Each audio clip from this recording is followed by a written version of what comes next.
Welcome to Study Point 95 UPSI के इस test series में आप लोगों का स्वागत है। देखिए हम लोग यहाँ पर यूपीएसआई के मॉडल टेस्ट जो कि मॉक टेस्ट भी आप लोग कह सकते हैं, इनको लगा रहे हैं। ठीक है, इनको हल कर रहे हैं। ये जो मॉडल टेस्ट है ये प्रैक्टिस सेट नंबर 2 है। ये किस पब्लिकेशन का है? तो ये जो यूथ पब्लिकेशन की बुक आती है ये उसका मॉडल टेस्ट है। ठीक है, इससे पहले हम लोग पहला प्रैक्टिस सेट लगा चुके हैं। अगर आप लोगों ने उसको नहीं देखा है तो आप हमारे चैनल पर आकर यूपीएसआई का मॉडल टेस्ट फर्स्ट लगा सकते हैं। ठीक है, देखिए अगर आप लोगों ने अभी तक चैनल को सब्सक्राइब नहीं किया है तो चैनल को सब्सक्राइब कर लीजिए और वीडियो को लाइक ज़रूर कर दीजिए। ठीक है, ताकि ज़्यादा से ज़्यादा लोग इससे जुड़ सकें। इससे पहले भी हमने आप लोगों को बताया कि इसमें जो इस बुक में 10 प्रैक्टिस सेट हैं, तो इनको हम लोग जल्दी से जल्दी पूरा करने की कोशिश करेंगे। ठीक है, हर दूसरे दिन आप लोगों को एक सेट हम प्रोवाइड करवाएंगे। हमने तो पहले आप लोगों से प्रतिदिन एक सेट कहा था, पर पहले वाले सेट को रिस्पॉन्स देखते हुए मतलब ज़्यादा लोग उस पर इंटरेस्ट नहीं ले रहे हैं, इसलिए इसको अब 2 दिन में पब्लिश किया जाएगा। 2 दिन में एक सेट हम लोग लगाएंगे। फिर इसके बाद हम लोग स्पीडी का लगाएंगे। स्पीडी के मार्केट में आ चुका है टेस्ट, उसमें 18 टेस्ट हैं। फिर उसको भी हम लोग हल करेंगे इन 10 टेस्ट करने के बाद में। चलिए शुरू करते हैं। पहला क्वेश्चन आज का। चैनल को आप लोग सब्सक्राइब कर लीजिए ज़रूर, ताकि आने वाला कोई भी वीडियो आप तक ज़रूर पहुँच जाए। ठीक है, नोटिफिकेशन को आप लोग ऑन कर लेना। ठीक है, तो पहला पेपर है। देखिए यहाँ पर 4 भागों में पेपर आपका आएगा यूपीएसआई में, जैसा कि उसी सिलेबस के हिसाब से ये प्रैक्टिस सेट भी बनाया गया है। पहले भाग में समान हिंदी रहेगा, जिसमें 40 क्वेश्चन रहेंगे आपके। फिर दूसरे भाग में समान हिंदी के बाद समान अध्ययन स्टार्ट होगा, जिसे आप लोग जीएस बोल सकते हैं, जीएस बोलते हैं। ठीक है, उसके बाद 40 क्वेश्चन इसके रहेंगे। फिर 80 नंबर के बाद आप लोगों का मैथमेटिक्स स्टार्ट होगी। इसको भाग 3 के रूप में देखा जाएगा। उसके बाद हम लोग भाग चौथे के रूप में रीजनिंग को अध्ययन करेंगे, रीजनिंग के सेट लगाएंगे, और इस प्रकार हम लोग पूरे 160 क्वेश्चन आज हल करेंगे। ठीक है, पूरा ये फुल लेंथ टेस्ट होगा, प्रैक्टिस टेस्ट होगा ये। तो चलिए हल करते हैं पहला क्वेश्चन।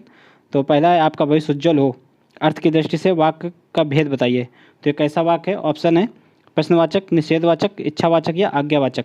तो आपका भविष्य उज्ज्वल हो, तो यह कैसा वाक्य? इच्छावाचक होगा। ठीक है, प्रश्नवाचक क्या होता है? जैसे कि तुम कहाँ रहते हो, तो जो जहाँ पर वो मतलब प्रश्नवाचक वाक्य है, इंट्रोगेटिव वाक्य है, प्रश्न चिन्ह होगा लास्ट में, तो प्रश्नवाचक हो जाएगा। निषेधवाचक जिसमें नहीं का भाव आता है। ठीक है, जैसे हम आज वहाँ नहीं जाएंगे। तो आज्ञावाचक जिसमें किसी को आज्ञा देने का भाव आए, जैसे कि 1 गिलास पानी लाओ, तो ये क्या हो गया? आज्ञा का भाव है इसमें। ठीक है, तो ये कैसा है? ये इच्छावाचक है। नेक्स्ट है, निम्नलिखित में से कौन सा वाक्य कृतवाच्य है? तो देखिए वाक्य कितने प्रकार के होते हैं? वाक्य मेनली जो है 3 प्रकार के होते हैं। उनमें कौन कौन से? एक होता है कृतवाच्य, एक सेकेंड, एक होता है कृतवाच्य। ठीक है, एक सेकेंड, एक होता है कृतवाच्य जिसको बोलते हैं, दूसरा होता है कर्मवाच्य, और तीसरा होता है भाववाच्य। देखिए जिसमें कहीं किसी चीज़ का करना होना पाया जाता है, या व्यक्ति स्वयं करता है या कोई और करता है, तो उसे कृतवाच्य बोलते हैं। जहाँ कहीं पे किसी कर्म या कोई मतलब किसी कार्य की प्रधानता या फिर कहीं कर्म की प्रधानता हो, तो वहाँ पे कर्मवाच्य, और जहाँ पे भाव की प्रधानता होती है वहाँ भाववाच्य होता है। तो यहाँ पे क्या हो रहा है? किसमें आपको निम्नलिखित कौन सा वाक्य कृतवाच्य है? यहाँ पर किसमें आपको मतलब कोई चीज़ करने का या फिर होने का भाव प्रतीक हो रहा है, तो वो यहाँ पर देखना है। यहाँ पे कर्ता की प्रधानता का बोध आपको देखना है। तो देखिए ऑप्शन है, अध्यापक द्वारा विद्यार्थियों को पाठ पढ़ाया गया। अध्यापक ने विद्यार्थियों को पाठ पढ़ाया, तो ये अध्यापक द्वारा पाठ पढ़ाया जा रहा है। ठीक है, तो कृतवाच्य है, तो इसका राइट आंसर क्या हो जाएगा? बी, अध्यापक द्वारा विद्यार्थियों से पाठ पढ़ा गया। तो ये सेंटेंस सही नहीं है, राइट आंसर बी हो जाएगा। बढ़ते हैं नेक्स्ट है, ला और सा का उच्चारण किस स्थान से होता है? कंठक से, दंत से, ओष्ठ से या तालव्य से, मतलब तालु से। तो कैसे होता है? देखिए ला और सा का उच्चारण करिए आप लोग। ला और सा का कहाँ से होता है? तो दंत से होता है। ठीक है, इसी प्रकार अगर हम लोग ओठ की बात करें, तो इससे किसका उच्चारण होता है? छोटा ऊ, बड़ा ऊ। ठीक है, पा वड़ वाली लाइन जो भी होती है ओठ से होता है उनका उच्चारण। और तालु से किसका उच्चारण होता है? तालु का होता है ई, छोटी ई। देखिए ता से, तालु से हो रहा है ना। और जो चा वाली लाइन होती है, चा वड़ की लाइन, उससे वो जितने भी चा, छा, जा, झा, तो ये सब तालु से होता है इनका उच्चारण। और 2 वर्ड और है, या और सा, तो इन सब का तालु से होता है। ठीक है, और कंठक से कौन सा होता है? तो कंठक से होता है जैसे आ और का वर्ग, जो का, खा, गा, का वर्ड की लाइन होती है, ये कंठक से होती है। और छोटा बड़ा ये कंठक से होता है। ठीक है, बढ़ते हैं नेक्स्ट। नेक्स्ट दिए गए विकल्पों में रिक्त स्थान पर के लिए सही विकल्प बताइए। आदि कवि ने संस्कृत में रामायण लिखी, तो किसने संस्कृत में लिखी थी? ऑप्शन है वाल्मीकि।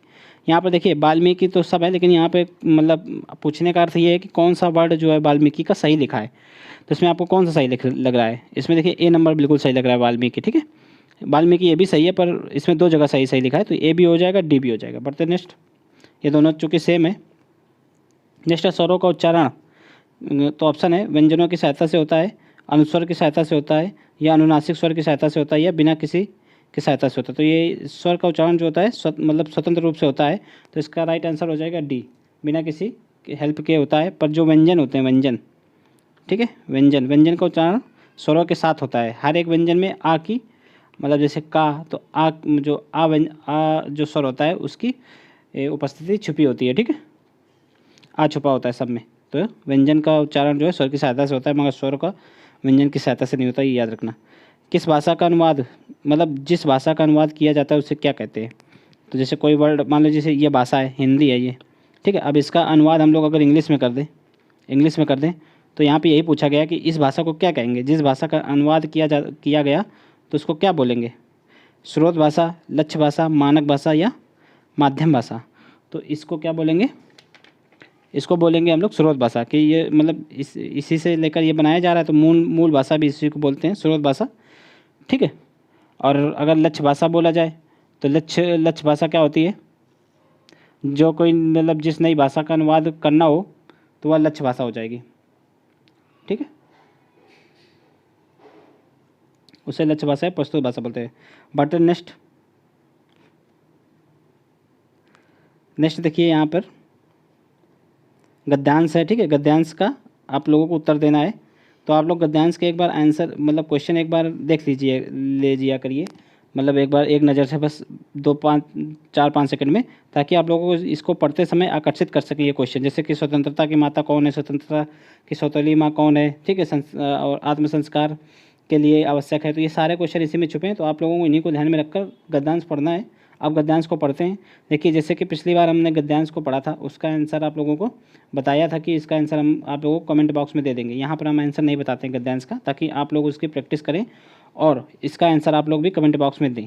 ठीक है, तो अब हम लोग इसको पढ़ लेंगे, पर इसका आंसर आप लोग कमेंट बॉक्स में ही देना। लिखा है कि जो नम्रता है, नम्रता ही स्वतंत्रता की माता है। लोग भ्रमवश अहंकार को अपनी माता समझ बैठते हैं, वह उसकी सौतेली माता है जो उसका सत्यानाश करती है।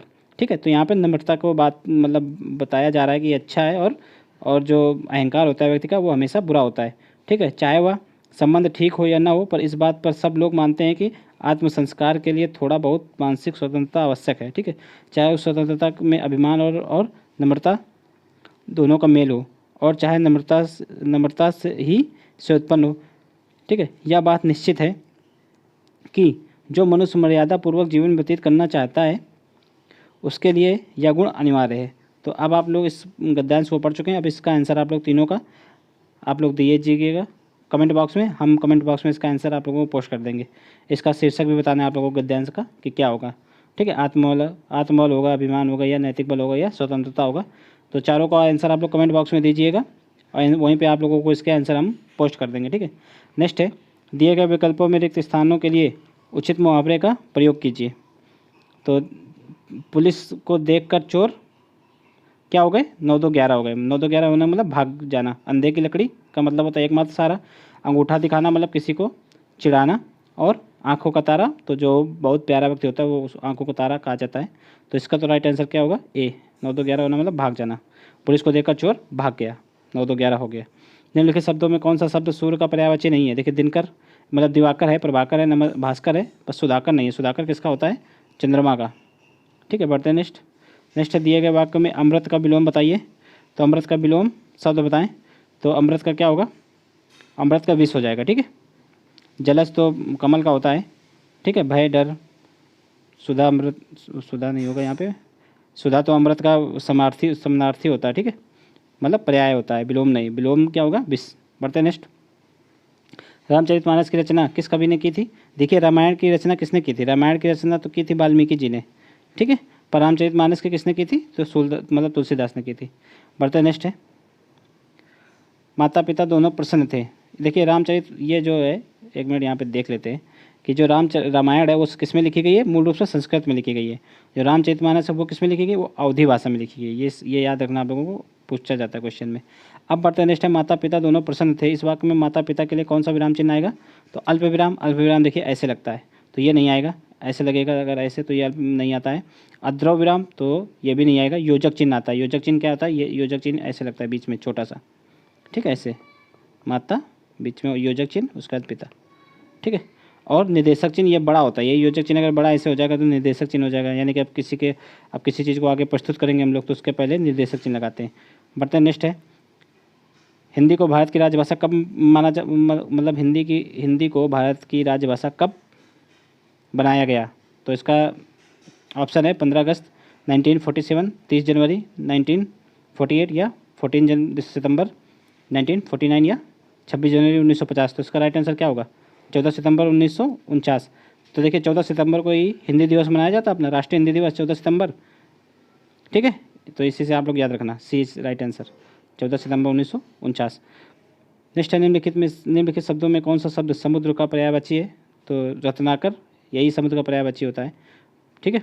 मधुकर को क्या कहते हैं, भावरा, भ्रमर, ठीक है। दिनकर तो सूर्य का होता है, नरपति राजा का होता है। बढ़ते नेक्स्ट है, संधि के कितने भेद होते हैं, तो संधि के देखिए कितने भेद होते हैं, 1 2 3 या 4। तो संधि के 3 भेद होते हैं, कौन कौन से, एक होती है स्वर संधि, एक होती है व्यंजन संधि और एक विसर्ग संधि, ठीक है। फिर इसी के पार्ट होते हैं बाकी सब, गुण संधि या और बाकी जितनी भी संधियाँ होती हैं।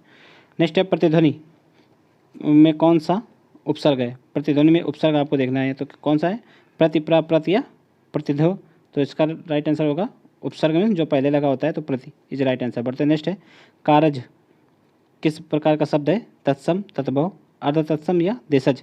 तो कारज कैसा है, ये अर्ध तत्सम वर्ड है। बढ़ते नेक्स्ट है, लड़का कौन सी संज्ञा है, व्यक्तिवाचक, भाववाचक, जातिवाचक या समूहवाचक। तो लड़का एक जातिवाचक संज्ञा है, जो जैसे लड़का हो गया, लड़की हो गया, ठीक है, मानव हो गया, पशु हो गया, तो ये सब क्या हो गया, जातिवाचक संज्ञा हो गई, ठीक। बढ़ते नेक्स्ट है, प्रयोग के आधार पर शब्द कितने प्रकार के होते हैं। तो देखिए प्रयोग के आधार पर शब्दों को कितने प्रकार में माना गया है, तो ये 2 प्रकार के होते हैं। एक कौन कौन से होते हैं प्रयोग के आधार पर, एक होता है विकारी शब्द और दूसरे अविकारी, ठीक है। विकारी और अविकारी ये प्रयोग के आधार पर 2 प्रकार के होते हैं, ठीक है। जिन शब्दों के रूप में मतलब लिंग, वचन और कारक मतलब कारक में कारण परिवर्तन होता है तो उसे विकारी बोलते हैं। अब बढ़ते हैं नेक्स्ट है, अधिसूचना प्रकाशित होती है तो किसमें, सरकारी गजट में, सरकारी पत्रिका में, किसी भी पत्रिका में या समान रूप से। तो इसका राइट आंसर हो जाएगा ये अधिसूचना, इसको इंग्लिश में नोटिफिकेशन बोलते हैं, ठीक है। इसमें होता है तो सरकारी गजट में प्रकाशित होती है नोटिफिकेशन। बढ़ते नेक्स्ट है, निम्नलिखित विकल्पों में से कौन सा शब्द सरल शब्द का विलोम शब्द नहीं है। देखो सरल का कुटिल तो विलोम है, कठिन भी सरल का होता है विलोम, ठीक है। वक्र भी होता है, वक्र में टेढ़ा मेढ़ा जो मतलब सही सीधा ना हो, वो सरल ना हो, निरर्थक हो जाएगा, इसका निरर्थक विलोम नहीं है सरल का। बढ़ते नेक्स्ट, निरर्थक में जिसका कोई अर्थ ना हो। रचना के आधार पर वाक्य कितने प्रकार के होते हैं, तो देखिए रचना के आधार पर वाक्य जो है वो 3 प्रकार के होते हैं। ऑप्शन है आधा, 1/3, सॉरी ऑप्शन है 2 3 4 5। तो कितने होते हैं, 3 प्रकार के होते हैं रचना के आधार पर। कौन कौन से होते हैं, सरल वाक्य होते हैं जिसमें एक ही कर्ता हो, एक ही कर्म हो रहा हो, और कौन से होते हैं, मिश्रित वाक्य होते हैं, ठीक है।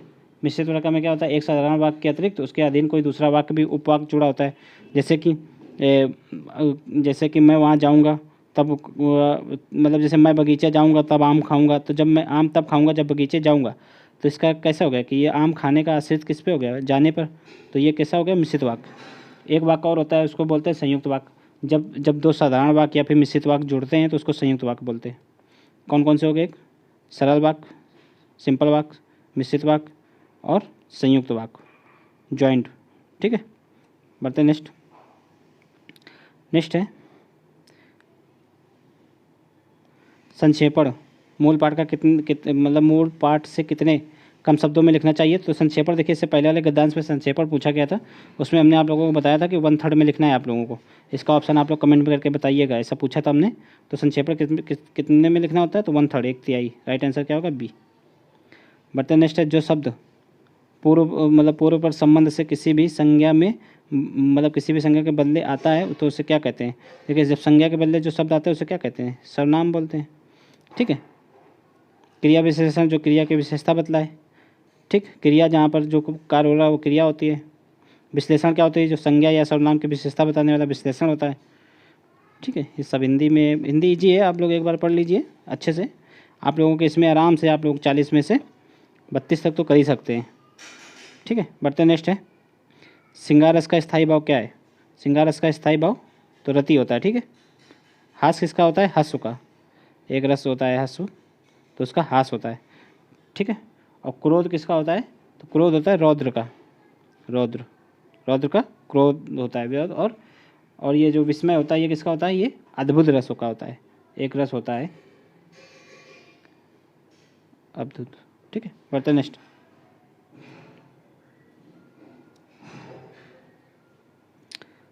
नेक्स्ट है किस वाक्य के संबंध में बोधक अव्यय का उपयोग हुआ है? ऐसा काम मत करो, मैं पीछे आया था, मैं यह काम नहीं करूँगा, मैं काम के पीछे आया था। तो इसमें संबंध बोधक अव्यय क्या है? बोधक अव्यय पूछा गया है इसमें, तो इसका राइट आंसर क्या हो जाएगा? डी, मैं काम के पीछे आया था। ये होता क्या है इसमें कि एक वाक्य मतलब जो है वाक्य के दूसरे शब्द से जो उसका संबंध दिखाता है तो वही होता है बोधक वाक्य। तो यहाँ पीछे क्या हो जाएगा? यहाँ बोधक वाक्य। बढ़ते नेक्स्ट है माता पिता द्वारा पुत्र को लिखे गए पत्र में माता पिता द्वारा क्या अभिवादन किया जाता है? तो माता पिता, जब कोई माता पिता अपने पुत्र को पत्र लिखता है तो सादर प्रणाम तो लिखेगा नहीं, तो मतलब बेटा लिखेगा तभी, प्रणाम भी नहीं लिखेगा, सादर नमस्कार भी नहीं लिखेगा। क्या माता पिता हमेशा बच्चे को आशीर्वाद देते हैं, तो क्या हो जाएगा? शुभाशीर्वाद। ठीक है, मतलब शुभ आशीर्वाद। नेक्स्ट है शुद्ध वाक्य बताइए। तो 10 अरब यात्री भारत आए, 10 अरब यात्री भारत आ चुके हैं, अरब के 10 यात्री भारत आ चुके हैं, तो राइट यही हो जाएगा।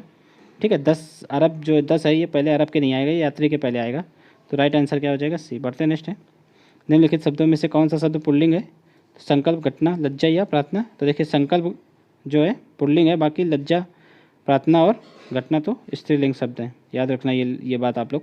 निम्नलिखित में से किस शब्द में स्वर व्यंजन संबंधी अशुद्धि नहीं है? तो इसमें क्या पूछा गया? शुद्धि, तो आरोग्य। देखिए आरोग्य ऐसे नहीं लिखा जाता है, ऐसे लिखा जाता है आरोग्य। ठीक है, यह अशुद्धि है। ईसाई ऐसे लिखा जाता है, बड़ी होती है पहली भी और दूसरी भी। ठीक है, ये क्या लिखा है? उत्सुक लिखा है, उत्सुक, उत्सुक ऐसे लिखा जाता है। ठीक है, ऊर्जस्वी सही लिखा है, ऊर्जस्वी। राइट आंसर सी हो जाएगा। नेक्स्ट है रूप के अनुसार क्रिया विशेषण के कितने भेद होते हैं? तो रूप के अनुसार क्रिया विशेषण के कितने भेद होते हैं? तो ऑप्शन है 1, 2, 3 या 4। तो इसका राइट आंसर हो जाएगा 3। रूप के अनुसार 3 भेद होते हैं। एक मूल क्रिया विशेषण, मूल क्रिया विश्लेषण, दूसरा यौगिक क्रिया विश्लेषण। ठीक है, और तीसरा स्थानीय यौगिक, तीसरा स्थानीय। ठीक है, बढ़ते नेक्स्ट है अर्थ के अनुसार क्रिया विश्लेषण कितने प्रकार के होते हैं? देखिए मूल के अनुसार तो 3 होते हैं, पर अर्थ के अनुसार जो कितने होते हैं? 1, 2, 3 या 4? तो 4 होते हैं। अर्थ के अनुसार कौन कौन से होते हैं? स्थानवाचक, ठीक है, और कालवाचक। जहाँ पे किसी काल का बोध हो रहा हो, जहाँ किसी स्थान का बोध हो रहा हो तो स्थानवाचक। कालवाचक जिसमें काल का बोध हो रहा हो। परिणामवाचक जिसमें किसी परिणाम का बोध हो रहा हो। ठीक है, और रीतिवाचक। तो क्या हो गया? 4 हो गए। अर्थ के अनुसार क्रिया विश्लेषण 4 हो गए। ठीक है, नेक्स्ट है अंश। ये एक अंश में छोटी सा, एक में बड़ी सा, निम्नलिखित में से कौन सा सही अर्थ है? तो एक अंश मीन्स, अंश में यहाँ पे अर्थ देखना है आप लोगों को। अंश मीन्स क्या होता है? तो देखिए एक अंश मीन्स होता है हिस्सा, ये अंश माने हिस्सा होता है, और ये अंश मीन्स कंगा होता है। राइट आंसर क्या हो जाएगा? बी। बढ़ते नेक्स्ट है गोदान के लेखक कौन है? तो ये तो बहुत ही सिंपल है, आप लोग बचपन से सुनते चले आए होंगे। प्रेमचंद होते हैं गोदान के लेखक, प्रेमचंद है। ठीक है, प्रेमचंद की और भी रचना है, जैसे गोदान तो है ही, रंगभूमि भी है, कर्मभूमि भी है, ठीक, गबन, ठीक है, प्रेमाश्रय, निर्मला, प्रेमा, सेवा सदन, वरदान, मंगलसूत्र, ये सब है। बढ़ते नेक्स्ट है बुंदेली का क्षेत्र है सोनीपत, मतलब पानीपत, सोनीपत, कुरुक्षेत्र, झांसी, जालौन, दतिया, आगरा, मथुरा, भरतपुर, जयपुर, अजमेर, जोधपुर। तो देखिए बुंदेली क्षेत्र में कौन कौन से आते हैं? तो झांसी, जालौन और दतिया आता है। ठीक है, बढ़ते नेक्स्ट। बुंदेली ये भाषा है। ठीक है, बढ़ते नेक्स्ट है निम्नलिखित में से कौन सा संकेतवाचक वाक्य है? यदि वर्षा अच्छी हुई तो फसल भी अच्छी होगी। तो इसमें संकेत है ना, अगर वर्षा अच्छी हुई तो फसल अच्छी होगी। क्या इस बार अच्छी वर्षा होगी? ये नहीं है, इसमें कोई संकेत नहीं है। फसल अच्छी हो तो अच्छा है। वाह क्या अच्छी फसल है, तो ये इसमें कोई संकेत नहीं है, तो संकेतवाचक केवल ए हो जाएगा। बढ़ते नेक्स्ट है हिंदी का लास्ट क्वेश्चन है। हिंदी का प्रथम समाचार पत्र 1826 ईस्वी में कहाँ से प्रकाशित किया गया था? तो देखिए पहला कौन था? तो पहला समाचार पत्र जो है कलकत्ता से प्रसारित किया गया था, उसका नाम था उदंत मारतंडे।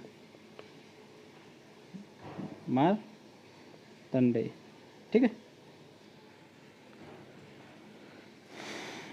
इसके बाद एक सेकंड। तो ये हो गया हिंदी का। अब देखते हैं हम लोग समान अध्ययन जीएस में। तो पहला क्वेश्चन है जीएस का, ओवरऑल 41 है। निम्नलिखित में से किस हड़प्पा स्थल में बंदरगाह है? तो देखिए लोथल से बंदरगाह मिला है हम लोगों को। लोथल कहाँ पर था? गुजरात में, भोगवा नदी के किनारे। ठीक है, गुजरात में भोगवा नदी के किनारे। हड़प्पा कहाँ है वर्तमान में? पंजाब, वहाँ वर्तमान में पाकिस्तान में। मोहनजोदड़ो भी पाकिस्तान में। आलमगीर अपने यूपी में मेरठ के पास पड़ता है। ये आलमगीर जो है, याद रखना, ये हड़प्पा सभ्यता का पूर्वी सीमा थी आलमगीर। ठीक है, पूर्वी सीमा आलमगीर थी, पश्चिमी सुतकोंडा गंडोर था, और उत्तरी मांडा था, और दक्षिणी जो है वो महाराष्ट्र में एक क्षेत्र पड़ता है, दहमाबाद था। नेक्स्ट है, किस सम्राट ने अपनी राजधानी दिल्ली से दौलताबाद के लिए स्थानांतरित की थी? तो किसने की थी? ऑप्शन है औरंगजेब, मोहम्मद बिन तुगलक, शेरशाह सूरी या चंगेज खां। तो इसका राइट आंसर है मोहम्मद बिन तुगलक। मोहम्मद बिन तुगलक ने ही दिल्ली से दौलताबाद अपनी राजधानी ले गया था। ठीक है, शेरशाह सूरी ने क्या किया था? सूर्यवंश की स्थापना की थी। कब की थी? ये की थी 1538 और 39 में। जब जब 1538 में एक युद्ध हुआ था, उसको बोलते हैं चौसा का युद्ध, जो हुमायूं से हुआ था। 1539 में बिलग्राम का युद्ध हुआ था। ठीक है, जिसको कन्नौज का युद्ध भी बोलते हैं, बिलग्राम या कन्नौज का युद्ध बोलते हैं। तो इसको हमने बहुत अच्छे से डिस्क्राइब कर रखा है, और हड़प्पा वाला भी आप लोगों को बहुत अच्छे से डिस्क्राइब कर रखा है। आप लोग वीडियो पर आकर देख सकते हैं। हड़प्पा वाले चैप्टर से एक भी क्वेश्चन आप लोगों को बाहर नहीं जाएगा। तो हड़प्पा का, और ये यहाँ पे हमने मुगल का भी पूरा वीडियो बना रखा है। तो मुगल का भी आप लोग आकर जब देखिएगा, तो मुगल से भी एक भी क्वेश्चन आपका बाहर नहीं जाएगा, ये दावा है। आप लोग आकर एक बार देख के जरूर देखिएगा, ट्राई करके देखिएगा। ठीक है, हड़प्पा जरूर आकर देख लीजिएगा। ठीक है, सिंधु घाटी की सभ्यता नाम से चैप्टर हमने पढ़ा रखा है। बढ़ते नेक्स्ट, बहुत ही डीप कवर है उसमें, इंपॉर्टेंट फैक्ट वहाँ से एक भी नहीं छूटेगा, और लिंक करके पढ़ाया गया है सारा कुछ, तो उसको देख लीजिएगा। नेक्स्ट है, वर्ष 1948 ईस्वी में किस पुर्तगाली अन्वेषक ने यूरोप से भारत के लिए एक समुद्री मार्ग की खोज की थी? तो समुद्री मार्ग की खोज किसने की थी? तो 1498 लिखा है यहाँ पे। 1498 में वास्को डी गामा जो है भारत आया था। ठीक है, कहाँ पे आया था? कालीकट के तट पर। ठीक है, जुमेरिन वहाँ का शासक हुआ करता था उस वक्त, तो उसने वास्को डी गामा का स्वागत किया था। बढ़ते नेक्स्ट है, संविधान सभा के पहले अस्थायी अध्यक्ष कौन थे? देखिए संविधान सभा की पहली बैठक कब हुई थी? पहली बैठक हुई थी संविधान सभा की 9 दिसंबर 1946 को। ठीक है, तो इस दिन किसने अध्यक्षता की थी? अस्थायी अध्यक्षता डॉक्टर सच्चिदानंद सिन्हा द्वारा की गई थी। फिर उसके बाद दूसरी बैठक हुई थी 13 दिसंबर 1946 को। तो इसमें परमानेंट अध्यक्ष बना दिया गया था डॉक्टर राजेंद्र प्रसाद जी को। ठीक है, फिर यही अध्यक्षता बाद में की थी पूरे संविधान सभा की। और इसी दिन 13 अगस्त को ही जवाहरलाल नेहरू ने एक उद्देश्य का प्रस्ताव पेश किया था। तो आप लोगों को आगे चल के हम पूरा संविधान भी पढ़ाएंगे, बहुत ही डीप में पढ़ाएंगे, और बहुत ही अच्छे से पढ़ाएंगे आप लोगों को, ताकि एक भी क्वेश्चन आप लोगों का इसमें मिस ना हो। ठीक है, इसमें टारगेट रहेगा आप लोगों का जीएस में, तो हम पूरे 40 में आप लोग अच्छे से अगर हमसे जीएस पढ़ेंगे तो 38 से 40 के 40 भी आ जाएंगे। ये आप लोग वीडियो में देख कर भी आप लोग पता कर सकते हैं। कम से कम 40 में, 40 में तो 38 तो आ ही जाएंगे। ठीक है, नहीं तो 35 तो कहीं नहीं जाएंगे। तो आप लोग वीडियो देखते रहिए, उनकी क्वालिटी आप लोग देखिए एक बार, बहुत अच्छी वीडियो बने। नेक्स्ट निम्नलिखित में से किस अनुसूची में हम आप लोगों को वीडियो के लिंक डिस्क्रिप्शन में दे देंगे, आप लोग देख लेना। क्वेश्चन है कि निम्नलिखित में से किस अनुसूची में असम, मेघालय, त्रिपुरा, मिजोरम 4 पूर्वोत्तर राज्यों का जनजातीय क्षेत्रों का प्रशासन का विशेष प्रावधान है? देखिए किसमें है? तो ये छठी अनुसूची की बात हो रही है। प्रथम अनुसूची में क्या है? तो भारत का संघ शासित राज्य और प्रदेशों का उल्लेख है। ठीक है, दूसरी अनुसूची में शपथ है, शपथ जो ली जाती है विभिन्न लोगों के द्वारा। तीसरी अनुसूची में वेतन एवं भत्ते हैं, और चौथी अनुसूची में क्या है? छठी अनुसूची, फिर उसके में ये। बढ़ते नेक्स्ट,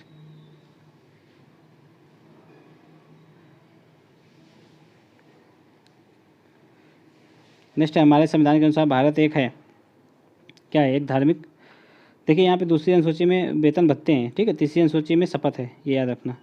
नेक्स्ट है, हमारे संविधान के अनुसार भारत एक है, एक धार्मिक राष्ट्र है, एक धर्मनिरपेक्ष राष्ट्र है, एक पूंजीवादी राष्ट्र है, या एक एक धनिक तंत्रवादी राष्ट्र है। तो ये कैसा है हमारा संविधान? तो देखिए प्रस्तावना में ही लिखा है कि एक धर्मनिरपेक्ष राष्ट्र, ठीक है। बट नेक्स्ट है, नेक्स्ट क्वेश्चन ये है, यदि किसी जाति को अनुसूचित जनजाति की सूची में से निकालना हो तो मतलब ऐसा करने की शक्ति किसे प्राप्त है? तो राइट आंसर क्या है? ऑप्शन है राष्ट्रपति, संसद, राष्ट्रीय अनुसूचित जनजाति आयोग या संघ के मंत्रिपरिषद। तो राइट आंसर हो जाएगा संसद। लोकसभा की प्रथम महिला अध्यक्ष का नाम बताइए। तो प्रथम महिला अध्यक्ष कौन है लोकसभा की? सुषमा स्वराज, मार्गरेट अल्वा, या सरोजिनी नायडू, या मीरा कुमार। देखिए प्रथम महिला अध्यक्ष कौन है, कौन बनी थी? तो मीरा कुमार, ठीक है।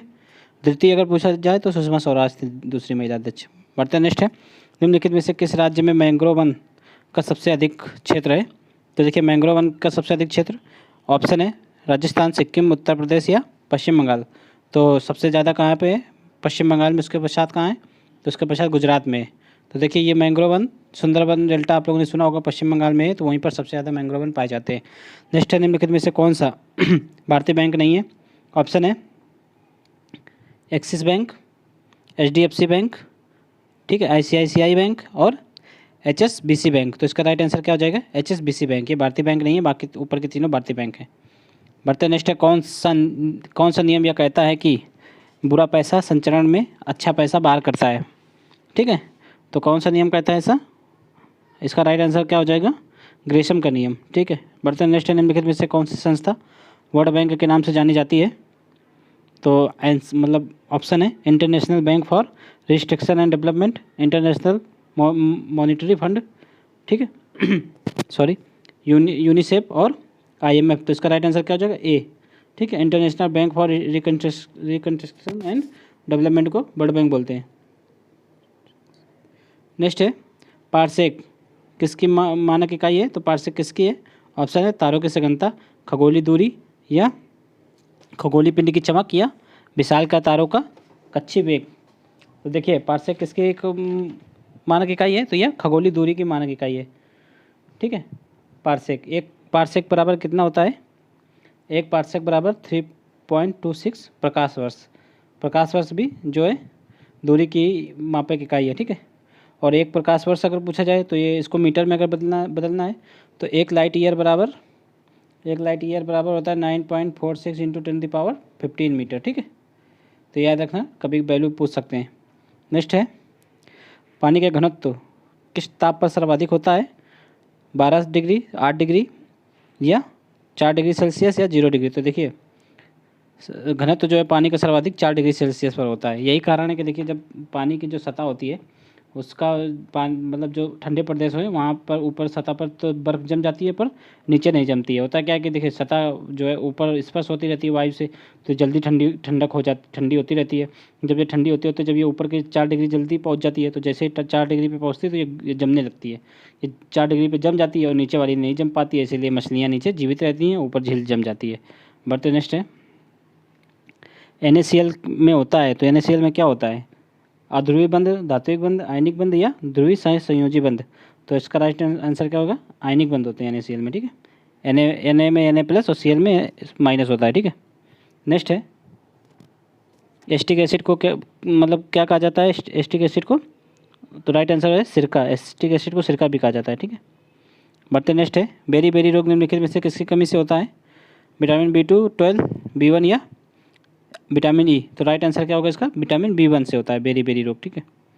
नेक्स्ट है, ट्रांसफार्मर इनमें से एक को छोड़कर बाकी सभी कार्य कर सकता है। तो ट्रांसफार्मर क्या क्या कर सकता है? ऑप्शन देखिए, ऑप्शन है प्रत्यावर्ती वोल्टेज को बढ़ा सकता है, प्रत्यावर्ती धारा को बढ़ा सकता है, प्रत्यावर्ती ऊर्जा को बढ़ा सकता है, या प्रत्यावर्ती वोल्टेज को कम कर सकता है। तो देखिए ये तीनों कार्य कर सकता है, लेकिन ये प्रत्यावर्ती ऊर्जा को नहीं बढ़ा सकता।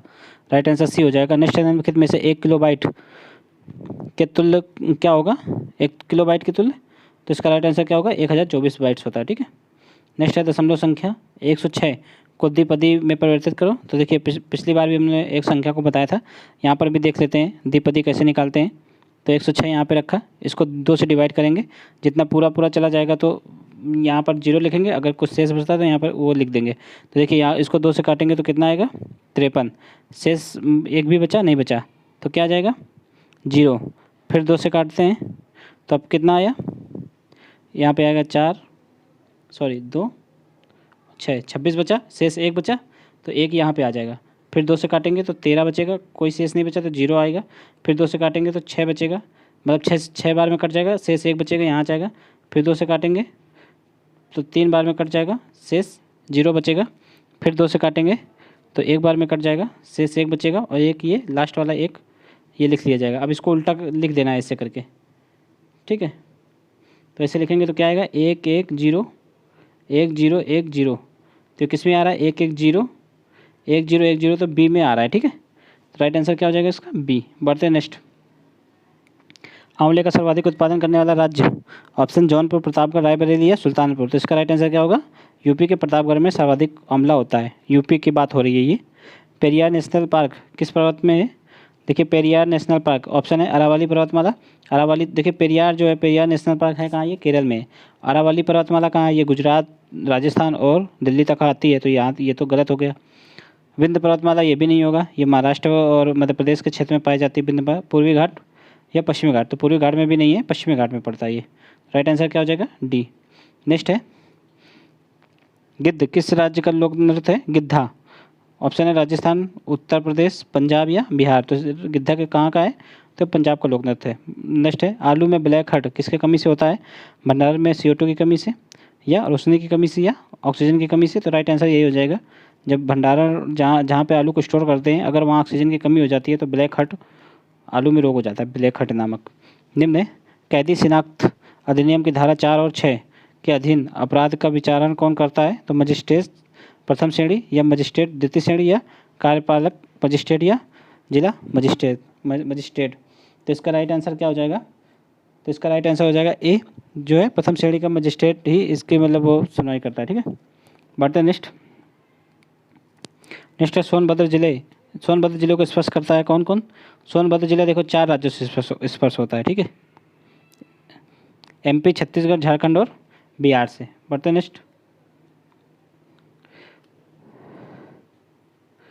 नेक्स्ट है भारतीय दंड संहिता की धारा धारा 53 किस विषय से संबंधित अपराध है, तो ये आपराधिक साजिश, बहकाव या समान अपवाद या दंड। तो इसका राइट आंसर क्या हो जाएगा, ये दंड से संबंधित है, ठीक है। बढ़ते हैं नेक्स्ट निम्नलिखित अपराधों में से किस अपराध के लिए भारतीय दंड संहिता के तहत मृत्युदंड संभावित है। धारा 122 भारत सरकार के विरुद्ध युद्ध छेड़ने के उद्देश्य से हथियार जमा करना या लोगों इत्यादि को जुटाना, या फिर बी स्टेटमेंट है धारा 154 ऐसे झूठे सबूत गढ़ना या पेश करना जिससे किसी व्यक्ति को मृत्युदंड हो सके, जिसकी वजह से किसी निर्दोष व्यक्ति को अपराध ठहराकर उसे मृत्युदंड दिया जाए। तो राइट आंसर यही हो जाएगा, केवल बी इसका होगा। तो राइट आंसर क्या हो जाएगा सी, ठीक है। बढ़ते नेक्स्ट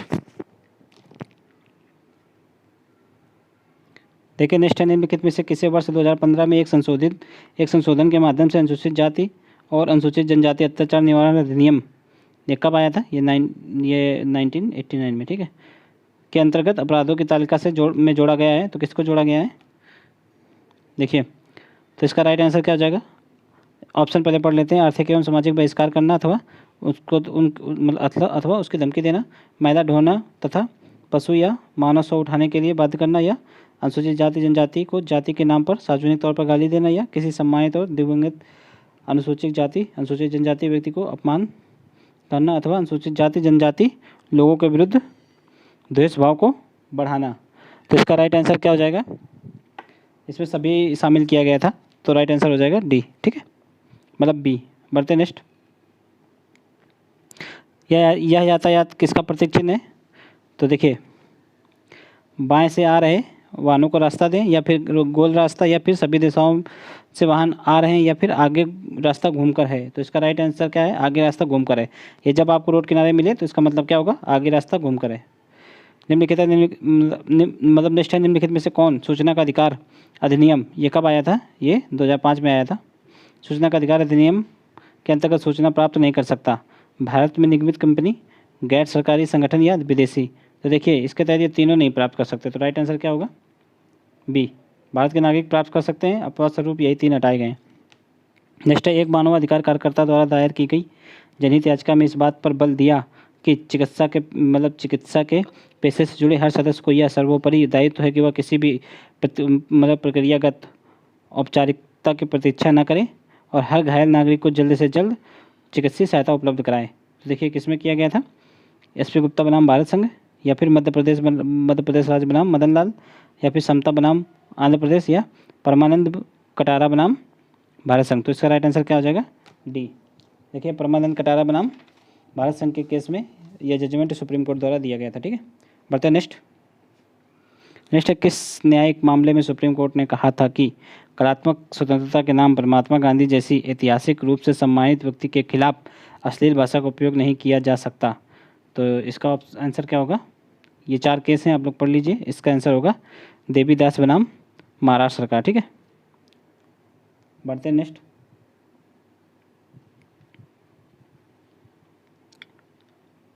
नेक्स्ट है, भारतीय संविधान लागू होने से पहले भारत के प्रशासन मूल रूप से किस दस्तावेज के अनुसार था। तो किसके अनुसार था, तो सबको पता होगा, ये भारत सरकार अधिनियम 1935 के अनुसार था। बढ़ते नेक्स्ट है, संसद सत्र से आरंभ होता है, तो किससे आरंभ होता है, राष्ट्रपति, मंत्रिपरिषद या विपक्ष के नेता के बीच एक बैठक से, लोकसभा अध्यक्ष के संदेश से, दोनों सदनों में राष्ट्रपति के संयुक्त संबोधन से। यही राइट आंसर है। ठीक है, राष्ट्रपति संयुक्त संबोधन करता है दोनों सदनों को, जिसे राष्ट्रपति का अभिभाषण भी कहा जाता है। फिर उसके बाद राष्ट्रपति के अभिभाषण पर वोटिंग होती है। बढ़ते हैं नेक्स्ट है, निम्नलिखित में से कौन एक संघ सूची का विषय है। तो खाद्य पदार्थों का मिश्रण, या कानूनी चिकित्सा और अन्य अपव्यय, या ट्रेड यूनियन, औद्योगिक या श्रम विवाद, औद्योगिक संघ या कर्मचारियों से संबंधित विवाद। तो इसका राइट आंसर क्या होगा, राइट आंसर इसका डी होगा, औद्योगिक संघ के कर्मचारियों के संबंधित विवाद। बढ़ते नेक्स्ट है, बाबा गुरु नानक अंतर्राष्ट्रीय विश्वविद्यालय की स्थापना कहाँ की जा रही है। ये करंट का क्वेश्चन है। तो लाहौर, पेशेवर, अमृतसर या ननकाना साहिब। तो इसका राइट आंसर होगा ननकाना साहिब। ये कहाँ है वर्तमान में, पाकिस्तान के क्षेत्र में। नेक्स्ट है, केंद्र सरकार द्वारा अंतर्राज्यीय नदी जल विवाद संशोधन अधिनियम संशोधन विधेयक 2019 लोकसभा में प्रस्तुत किया गया। यह विधेयक किस अधिनियम का स्थान लेगा। अंतर्राज्यीय नदी, ऑप्शन है अंतर्राज्यीय नदी जल विवाद अधिनियम 1955, अंतर्राज्यीय नदी जल विवाद अधिनियम 1956, या फिर 1959, या फिर कोई नहीं। तो इससे पहले कौन सा था, अंतर्राज्यीय नदी जल विवाद अधिनियम 1956। तो राइट आंसर बी हो जाएगा। बढ़ते नेक्स्ट है, जुलाई 2019 में राष्ट्रीय खनिज स्वास्थ्य संस्थान एवं ICMR राष्ट्रीय व्यावसायिक संस्थान स्वास्थ्य संस्थान का विलय किस मंत्रालय के अंतर्गत किया जा रहा है। खान मंत्रालय, श्रम मंत्रालय, कोयला मंत्रालय या स्वास्थ्य मंत्रालय। तो इसका राइट आंसर क्या होगा, खान मंत्रालय में ये सब किया जा रहा है। ठीक है, विलय स्वास्थ्य मंत्रालय में किया जा रहा है। ठीक है, बढ़ते नेक्स्ट। नहीं, इसका आंसर खान मंत्रालय ही होगा। ठीक है, नेक्स्ट है, छोटे शहरों और कस्बों के लिए light urban rail transit system metro light शुरू की जा रही है। मेट्रो लाइट के संबंधित कथनों पर कौन सा कथन असत्य है, ये देखना है। तो देखो, मेट्रो लाइट ट्रेन की गति 50 किलोमीटर प्रति घंटा होगी। ट्रेन में 3 कोच होंगे। मेट्रो लाइट मौजूदा मेट्रो प्रणाली से सस्ती होगी। ट्रेन में 300 यात्री यात्रा कर पाएंगे। बिल्कुल सही है तीनों, पर ये गलत है। ये 25 किलोमीटर 50 नहीं होगी, इसकी 25 किलोमीटर होगी। बढ़ते नेक्स्ट। अब ये यहाँ से GS के क्वेश्चन भी समाप्त हो गए। अब हम लोग मैथमेटिक्स करेंगे। ठीक है, पहला क्वेश्चन है, आप लोग चैनल को सब्सक्राइब कर लीजिए। ठीक है, चैनल को सब्सक्राइब जरूर कर लीजिए और वीडियो को लाइक भी कर दीजिए, ताकि आने वाले सारे वीडियो आप तक आसानी से पहुँच सकें। ठीक है, और वीडियो आगे बनाने में भी हमको उत्साह मिले, तभी वीडियो जल्दी आएगा। आप लोगों की जैसी प्रतिक्रिया रहेगी उसी हिसाब से वीडियो भी जल्दी पोस्ट किए जाएंगे। ठीक है, बढ़ते नेक्स्ट है। अब देखिए, इसको हल करना है। इसको हल करने के लिए क्या करेंगे हम लोग, देखिए ये 36 का इसमें 36 का 99 में मल्टीप्लाई कर देंगे और प्लस 35 जोड़ देंगे, फिर बटे में 36 × 72, ये 2 बार में काट देंगे। 2 का इससे गुणा करके जोड़ के फिर 2 से गुणा कर देंगे, तो राइट आंसर आ जाएगा। ठीक है, आप लोगों का राइट आंसर कितना आएगा, इसको कैलकुलेट कर लीजिएगा, आपको 7198 आएगा। नेक्स्ट है, ये आपका सवाल है, इसको कैसे हल करेंगे। देखिए, जब प्रथम n संख्याओं का योग होता है, प्रथम n वर्ग संख्याओं का योग, ठीक है, वर्ग है ना। प्रथम n मतलब 1 का स्क्वायर प्लस 2 का स्क्वायर, ऐसे करते हैं अनंत तक, कहीं तक भी जा सकती है। तो प्रथम n हो गई ये। प्रथम n वर्गों का योग का फार्मूला एक होता है। फार्मूला क्या होता है, n + 1 2n प्लस 1/6। तो अब इसमें करना क्या है, आप लोगों को ये फार्मूला पहले 1/10, तो पहले 1 से लेकर 99 तक के वर्गों का निकाल लेना है। ठीक है, यहाँ पे लिख देते हैं 1 से लेकर 99 तक निकाल लेना है। फिर उसके पश्चात देखिए 1 से लेकर 24 तक संख्या गायब है, तो वही यहाँ पे घटा देना है 1 के स्क्वायर से लेकर 24 के।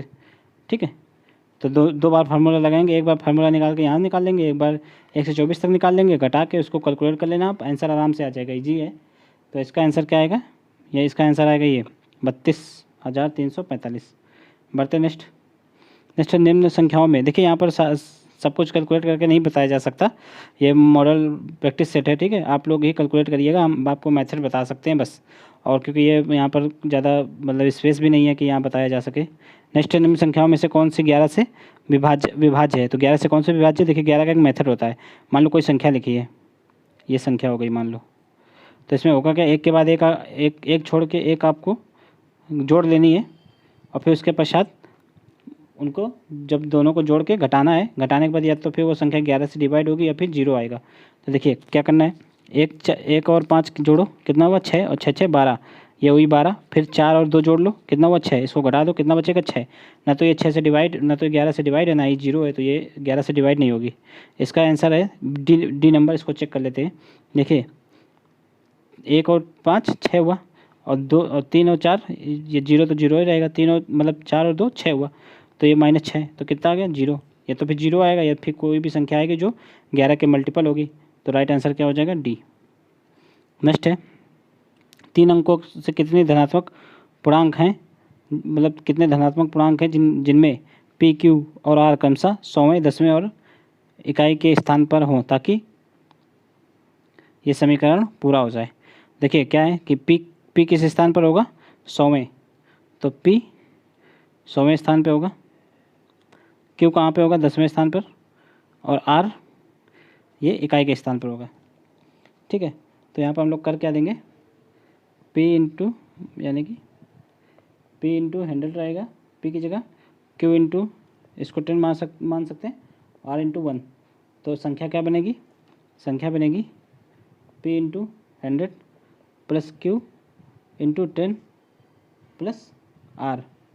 ठीक है, जब इसको हम लोग करेंगे तो अभिष्ट संख्या क्या आएगी, कोई भी आएगी तो वो पी क्यू आर, यही फॉर्म आएगा इसका बन के। ठीक है, तो जब पी क्यू आर होना चाहिए तो होना क्या चाहिए, अब इस समीकरण से देख लेते हैं हम लोग। ये समीकरण बना है, मतलब क्यू, ये संख्या आएगी पी क्यू आर, यानी कि क्यू जो है पी से बड़ा होगा। तो इसमें देख लीजिए पी से बड़ा क्यू किस में है, इसमें नहीं है, तो ये कट गया, इसमें भी है। अब और देख लेते हैं, आर जो है क्यू से छोटा होगा, तो आर लास्ट में, तो आर छोटा है क्यू से, मतलब बीच वाली संख्या से, तो इसमें बड़ा है, तो ये कट गया, इसमें छोटा है, इसमें भी छोटा है। और देख लेते हैं, तो और है जो, हाँ p इक्वल नॉट 0, तो यहाँ पे 0 आ गया, तो ये भी कट गया। ठीक है, तो राइट आंसर क्या हो गया, राइट आंसर सी हो गया। बढ़ते नेक्स्ट है राजू को एक संख्या को 7 से विभाजित करने और 21 जोड़ने को कहा गया। कोई संख्या दी गई है, उसको 7 से विभाजित करके 21 जोड़ने को कहा गया, लेकिन परंतु संख्या में उसने पहले 21 जोड़ा और फिर 7 से विभाजित किया, तो उत्तर उसको 187 हुआ। उसका सही उत्तर क्या आना चाहिए। देखिए 187 कब प्राप्त हुआ, जब उसने 21 जोड़ा और फिर 7 से विभाजित किया। तो हम लोग क्या कर सकते हैं, इसको 7 से इसमें गुणा कर दें और 21 घटा दें, तो वो संख्या मिल जाएगी जिसमें ये सब ये काम करना था। फिर जब वो संख्या मिल जाएगी तो हम उसमें क्या करेंगे, 7 से विभाजित करके 21 जोड़ देंगे। अब यहाँ पे क्या होगा, तो देखिए यहाँ पे 7 से इसको मल्टीप्लाई कीजिए, 7 से 4 मतलब इंटू 7 - 21, तो 7 से कीजिए 49, हाथ से लेकर 4 और 7 और 56 4 60, हाथ से लेकर 6, 7 एकम 7 से 13, इसमें से 21 जब आप लोग घटा देंगे, ठीक है, तो कितना बचेगा 8 12। ठीक है, 1288 बचा। अब यहाँ इसी में 1288 में आप लोगों को क्या करना है, इसी संख्या में अभी ये 1288 आ गई। अब इसमें से ये करना है जो कहा गया है, ठीक है। 1288 में 7 से विभाजित करना है पहले, तो 7 से विभाजित करके कि जोड़ देना है। 7 से डिवाइड करो, 7 एकम 7 बचा 5, 7 7 ये 8 बार में कट जाएगा, 56 आएगा, 56, ठीक है। बचा 2, 7 यहाँ पे 28 हुआ, 7 चौक 28, 184 आया। अब 184 में 21 जोड़ देना है, तो 5 10 11 कितना हुआ यहाँ पे कितना आ जाएगा 205 हो जाएगा, ठीक है। 205 इज राइट आंसर। बढ़ते नेक्स्ट, वो 1 1 2 होगा, 11 नहीं। नेक्स्ट है, इन्हें बढ़ते हुए क्रम में लगाइए। तो इसको जब आप लोग डिवाइड दे के लगाना, या फिर मेथड आप लोगों ने काफ़ी पढ़े होंगे, अगर मेथड से लगाना तो उससे लगा लेना, या फिर डिवाइड विधि से लगा लेना, तो राइट आंसर इसका डी आ जाएगा, ठीक है। आसान है, कर लेना। नेक्स्ट है, यदि किसी रेजिमेंट में सिपाही 10 15 और 25 की पंक्ति में खड़े हैं तो एक पूर्ण वर्ग बन जाए, ठीक है। एक रेजिमेंट में सिपाही 10 15 और 25 की पंक्तियों में खड़े हों और एक पूर्ण वर्ग बन जाए, इसकी न्यूनतम संख्या क्या होगी? तो इसका हम लोग पहले क्या ले लेते हैं, एलसीएम। 10 15 25 का एलसीएम क्या आएगा, 25 2 50 75 आएगा, ठीक है। 75 नहीं आएगा, 75 10 से नहीं कटेगा, कितना आएगा 150 आएगा। 10 15 25 का एलसीएम 150 आएगा। अब देखिए, अब ये ऑप्शन दिए रखे हैं 400 1600 या 900 या 2500, तो इनको तब तक हम 150 को बढ़ाते रहेंगे, 150 में मल्टीप्लाई करते रहेंगे जब तक कि कोई संख्या पूर्ण वर्ग ना मिल जाए। तो अगर इसमें 2 का गुणा करेंगे तो कितना हो जाएगा 300, ये पूर्ण वर्ग है, किसी की नहीं है। फिर 3 से करेंगे, अगर इसमें 3 से करेंगे तो 450, 450 भी पूर्ण नहीं होती। तो अगर हम इसमें 6 से करेंगे तो 900, ये पूर्ण वर्ग होती है किसकी, 30 की, ठीक है। तो पूर्ण वर्ग हो जाए तो कितनी संख्या आएगी 900। बढ़ते नेक्स्ट है, श्रीमती सिंह के परिवार का मासिक आय और मतलब बचत और आय का अनुपात, ये बचत और व्यय का अनुपात है, ठीक है। जिस महीने में परिवार की आय 27,500 थी, उस महीने की बचत क्या होगी? देखिए, बचत और आय कितनी है, बचत और व्यय। आय क्या होता है, आय ये बचत और व्यय दोनों मिला के ही तो आय होती है, ठीक है। किसी व्यक्ति की जो आय होगी वो बचत और व्यय दोनों मिलाकर ही तो होगी, जितना उसने बचाया और जितना उसने खर्च किया, यही उसकी इनकम होती है। तो इसका अनुपात कितना है, 3:4, 3:8, और इन दोनों को अगर मिला देंगे अनुपात को, तो वो उसका टोटल इनकम निकल आएगी। टोटल इनकम कितनी हुई, 11, अनुपात में 11 हुई। चूँकि बचत और आय ही मतलब बचत और व्यय ही किसी व्यक्ति की आय होती है, तो अनुपात में 11 हो गई। इधर एक्चुअल में वैल्यू कितनी दे रखी है आय की, 27,500। तो जब हम इसको 11 से भाग करेंगे तो कितना, अनुपात 1 की वैल्यू कितनी आएगी, इसको 11 से डिवाइड करेंगे तो 11 दूनी 22, बचा 5, 11 5 55, ये आ गया 2500। अनुपात 1 की वैल्यू आ गई 2500। पूछा क्या गया है, महीने में बचत कितनी होती, तो बचत का कितना अनुपात है 3, तो इसमें 3 से गुणा कर देंगे, 7,500 आंसर आ जाएगा, ठीक है। बीज राइट आंसर। बढ़ते नेक्स्ट है, एक घोल में सिरका और पानी का अनुपात 5:3 के अनुपात में घोल में कितना हिस्सा निकालकर उसकी जगह पानी मिला दिया जाए कि घोल में सिरका और पानी की मात्रा जो है बराबर हो जाए। तो देखिए, इसको आप लोग कर लीजिएगा, ठीक है। ये इसमें आ नहीं पाएगा, इसका हमने आप लोगों को सलूशन दे दिया है, आप उसको देख लीजिए अगर ना हो पाए, ठीक है। इसका आंसर जो 1/5 आएगा, आप इसका स्क्रीनशॉट ले सकते हैं और यहाँ से आंसर कर लेना, ठीक है क्वेश्चन। तो इसका आंसर क्या होगा, 1/5, डी इज राइट आंसर। बढ़ते नेक्स्ट है, अगर y x से 20% अधिक है, माना अगर x अगर मान लो 100 है, 1 मिनट, अगर x आप 100 मान लें तो y कितना है 120, चूँकि y 20% अधिक है x से। तो पूछा है x y से कितना % कम है, कितना कम है, ऐसे देखो कितना कम है, 20 कम है एक्चुअल में। और पूछा किससे संदर्भ में, मतलब इसके संदर्भ में पूछा है y के, तो इसको परसेंटेज में बताना है तो 100 से गुणा कर देंगे, ये काट दो, आप कितना हुआ 200/12। जब 200/12 को आप हल करो कितना हुआ, जब 200/12 करेंगे तो इसका राइट आंसर क्या आ जाएगा, 16.67 आ जाएगा, ठीक है। B is right answer. बढ़ते नेक्स्ट है, एक इमारत में केवल 2 BHK और 3 BHK फ्लैट हैं, जिनकी कुल मिलाकर मतलब जिनको कुल मिलाकर 160 फ्लैट हैं। अगर इस इमारत में 45% 3 BHK हैं तो 2 BHK फ्लैटों की संख्या बताइए। देखिए, 160 तो एक्चुअल वैल्यू है फ्लैटों की, इसमें 45% आप अगर 3 BHK निकाल देंगे तो बचेंगे कितना 55%। यही तो 2 BHK होगा, तो 160 का 55% निकाल लीजिए, वही आंसर आ जाएगा 160 का 55%। सॉरी, एक जीरो यहाँ से कटेगा, नीचे 10 बचेगा। अब इसको मल्टीप्लाई कर दीजिए, 1685 यहाँ से लगाया 1685 8 88, तो 880/10 ये कट गया, 88 आ गया आंसर। ठीक है, 88 सी हो गया। बढ़ते नेक्स्ट। 5 लिखा है 5 कैमरे बेचने में सचिन को 2 कैमरों की लागत के मूल्य के बराबर लाभ होता है, लाभ परसेंटेज बताना है। जब वो कोई कोई व्यक्ति 5 कैमरे बेचता है तो उसको 2 कैमरे के मूल्य के बराबर लाभ होता है, तो उसका लाभ प्रतिशत बताना है। लाभ कितना हो रहा है 2 कैमरों का, कितने में 5 कैमरों में, तो यहाँ 5 रख देंगे, इसको 100 से गुणा कर देंगे क्योंकि इसको परसेंटेज में बताना है, ये भिन्न में परसेंटेज में बताना है तो इसको 100 से गुणा करते हैं। अगर कोई चीज़ परसेंटेज में इसको भिन्न में बदलना है तो इसको 100 से भाग दे देते हैं, तो इसको क्या आ जाएगा, या 5 से काटो 20 बार में कट जाएगा, और 2 से गुणा कर देंगे, 2 दूनी 40% का लाभ होगा। बढ़ते नेक्स्ट। नेक्स्ट है एक माल के लागत मूल्य में कितना प्रतिशत जोड़ा जाना चाहिए ताकि अंकित मूल्य 10% से छूट देने के बाद भी उसको 20% का लाभ हो। ठीक है, तो इसको भी आप लोग सोल्यूशन कर लीजिएगा। इसका राइट आंसर डी आएगा। ठीक है, ये हमने आप लोगों को दे दिया यहाँ पर, इसका स्क्रीनशॉट ले लीजिए आप लोग। बढ़ते नेक्स्ट है 8% वार्षिक साधारण ब्याज की दर पर 15,000 का 4 साल में ब्याज कितना होगा। तो देखिए 15,000 का 4 साल में ब्याज कितना होगा, साधारण ब्याज है ना, तो ये 4 साल में गुणा हो जाएगा, 32% का ब्याज हो जाएगा इसका। तो 32% को अगर समान रूप में तो बदलेंगे तो 100 से भाग देना पड़ेगा। कट गया, कितना हुआ 15 दूनी 30 और कैरी लगा 3, 15 3 45 3 48, 480 रुपया हो जाएगा। बढ़ते नेक्स्ट है शिवा ने एक निश्चित, आप लोग इसको खुद से बनाने की कोशिश करिएगा। ठीक है, हम आप लोगों को बस अगर नेक्स्ट है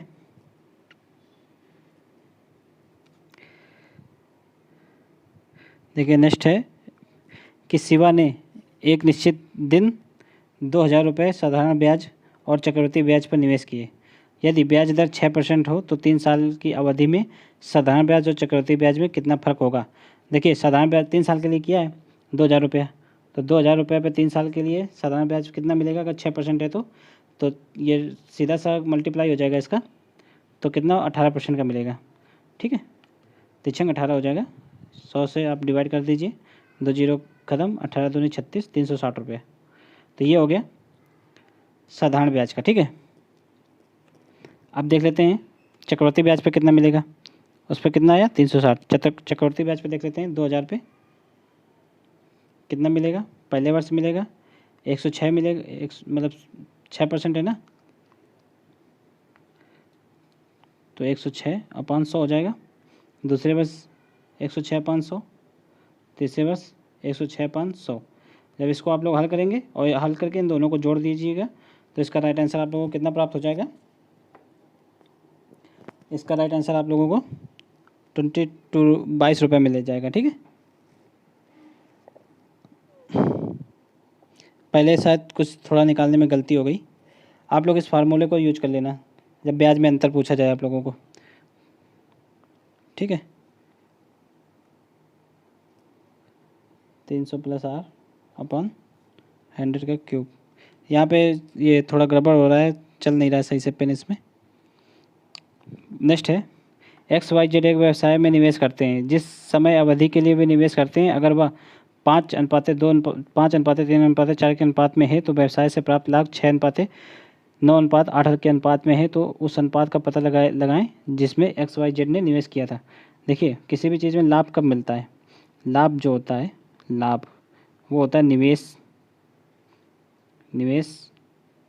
इनटू समय। जितने समय के लिए निवेश करेंगे उतने तो आपको लाभ होगा।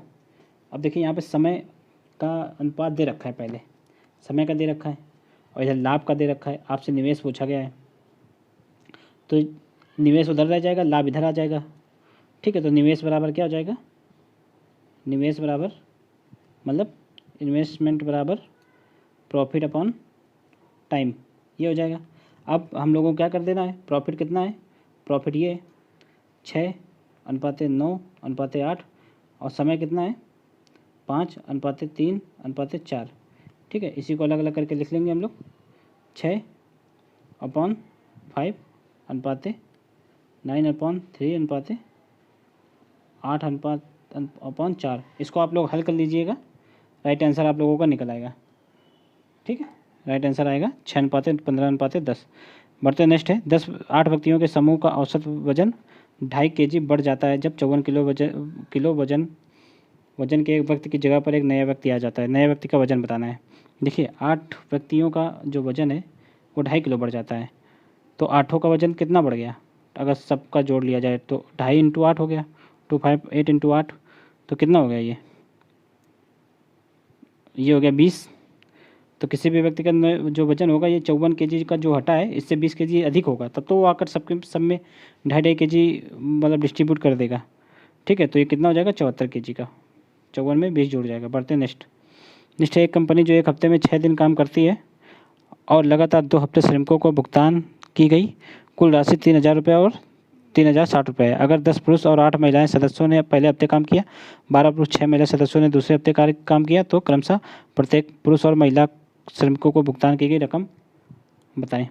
देखिए 6 दिन काम किया, ठीक है, मान लीजिए जो पुरुषों को मिला वो x, जो महिलाओं को मिला x रुपया धन पुरुषों को मिला y रुपया। तो हो क्या जाएगा, पहले दिन 10 पुरुषों ने काम किया, 10 यहाँ पे पुरुष को x मान लीजिए, x यहाँ पर क्या हो जाएगा 6, चूँकि 6 दिन किया है, 6 इंटू तो कितना 10x प्लस महिलाएं कितनी थी 8y। ठीक है, बराबर पैसा कितना मिला था 3,000। यहाँ से बन जाएगा पहला समीकरण। इसी तरह दूसरा समीकरण बन जाएगा कितना, ये कितने पुरुष थे यहाँ पर 12 पुरुष प्लस 6 महिलाएं बराबर 3,060। ये दूसरा समीकरण बन जाएगा। इन दोनों समीकरण से एक्स वाई की वैल्यू निकाल लीजिएगा, वही आंसर हो जाएगा। ठीक है, तो इसका आंसर क्या आ जाएगा 30 रुपये और 25 रुपये क्रमशः। बढ़ते नेक्स्ट है, देखिए इसको हल कर लीजिएगा, काफ़ी बड़ा क्वेश्चन है, पढ़ने में भी टाइम लग जाएगा। तो इसको जब आप लोग हल करेंगे तो ये आंसर हमने पिन कर दिया यहाँ पर, तो ये है आप लोगों का आंसर। आप लोग आंसर को देख लीजिए और स्क्रीनशॉट इसका ले लीजिए आप लोग। ठीक है, लगाते समय ये हेल्प मिलेगी आप लोगों को, अगर ना लगा पाए तो। बढ़ते नेक्स्ट है 2 पाइप ए और बी एक टैंक को क्रमशः 5 घंटे और 10 घंटे में भर सकते हैं और एक पाइप 20 घंटे में खाली कर देता है, तो टैंक को भरने में कितना टाइम लगेगा? अब देखिए 2 पाइप हैं, पाइप ए बी और सी 3 है। पहला पाइप 5 घंटे में भरता है, दूसरा 10 घंटे में भरता है, तीसरा 20 घंटे में खाली कर देता है। अब तीनों का एलसीएम ले लेंगे, जो खाली करेगा उसको माइनस में लिखेंगे, बाकियों को प्लस में लिख लेंगे। तो तीनों का एलसीएम कितना आएगा? इसका एलसीएम आएगा 40, ये 20 ही आएगा, 20 एलसीएम आ गया। तो ये मान लीजिए टंकी की क्षमता हो गई कि 20 लीटर की टंकी है। अगर 1 घंटे में 5 लीटर भर रही है तो कितने घंटे में भर देगी? ये भर देगी 4 घंटे में। ये पाइप कितने देर में भर देगा? बी पाइप भर देगा 2 घंटे में, और ये पाइप 1 घंटे में खाली कर देगा। तो इसको माइनस लिखना है क्योंकि ये खाली कर रहा है। तो अब एक पूरा 1 घंटे अगर चला दिया जाए तीनों नलों को तो कितना काम हुआ? देखिए 6 घंटे भरेंगे, 1 घंटे में खाली कर देगा, तो कितना हुआ? ओवरऑल 5 बचा, 6 में से 1 घटा दें 5। ठीक है, ओवरऑल 1 घंटे में कितना जा रहा है पानी? 5 लीटर। ठीक है, तो 20 लीटर बनने में कितना टाइम लगेगा? 5 को 20। ठीक है, तो इसका राइट आंसर क्या हो जाएगा? 5 ऑप्शन में है, ये 5 घंटे। बढ़ते नेक्स्ट है 100 किलोमीटर की दूरी तय करने में अमीर को सलमान से 4 घंटे अधिक लगते हैं। ठीक है, 1 मिनट, जो यहाँ पर 20 में अगर आप 20, शायद पहला वाला थोड़ा गलत हो गया। अगर आप 20 से में सॉरी पिन नहीं चल रहा, 20 में अगर 5 का भाग देंगे तो 4 आएगा, 4 घंटे इसका आंसर आएगा। बढ़ते नेक्स्ट है कि 60 किलोमीटर की दूरी तय करने में अमीर सलमान से 4 घंटे अधिक समय लेता है। अगर अमीर अपनी गति दोगुनी कर दे तो सलमान 2 घंटे कम समय लगेगा, सलमान से 2 घंटे कम समय लगेगा। अमीर की गति ज्ञात करनी है। ठीक है, तो इसका समीकरण क्या होता है? 4 बराबर दूरी बटे समय से कर लीजिए।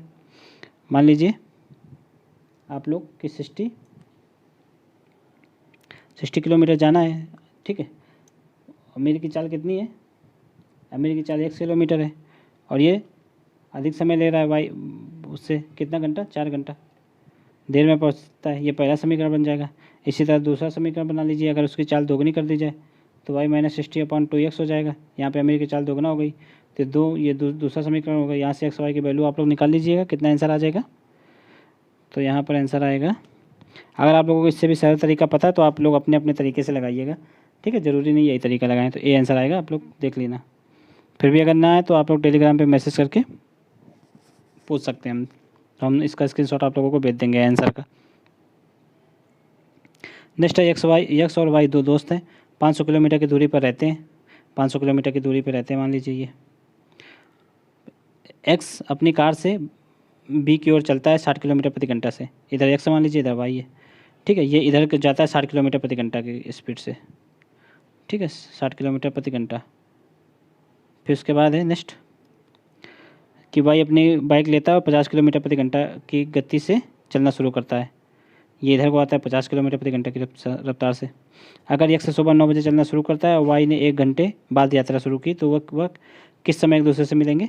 देखिए एक्स जो है 9 बजे सुबह चल देता है, तो पर ये 1 घंटा बाद चलता है, तो ये 1 घंटे में तो 60 किलोमीटर तो चल लिया इसने, ठीक है। अब दूरी कितनी बची टोटल दोनों के बीच में, जो दूरी बची जो है 440 किलोमीटर।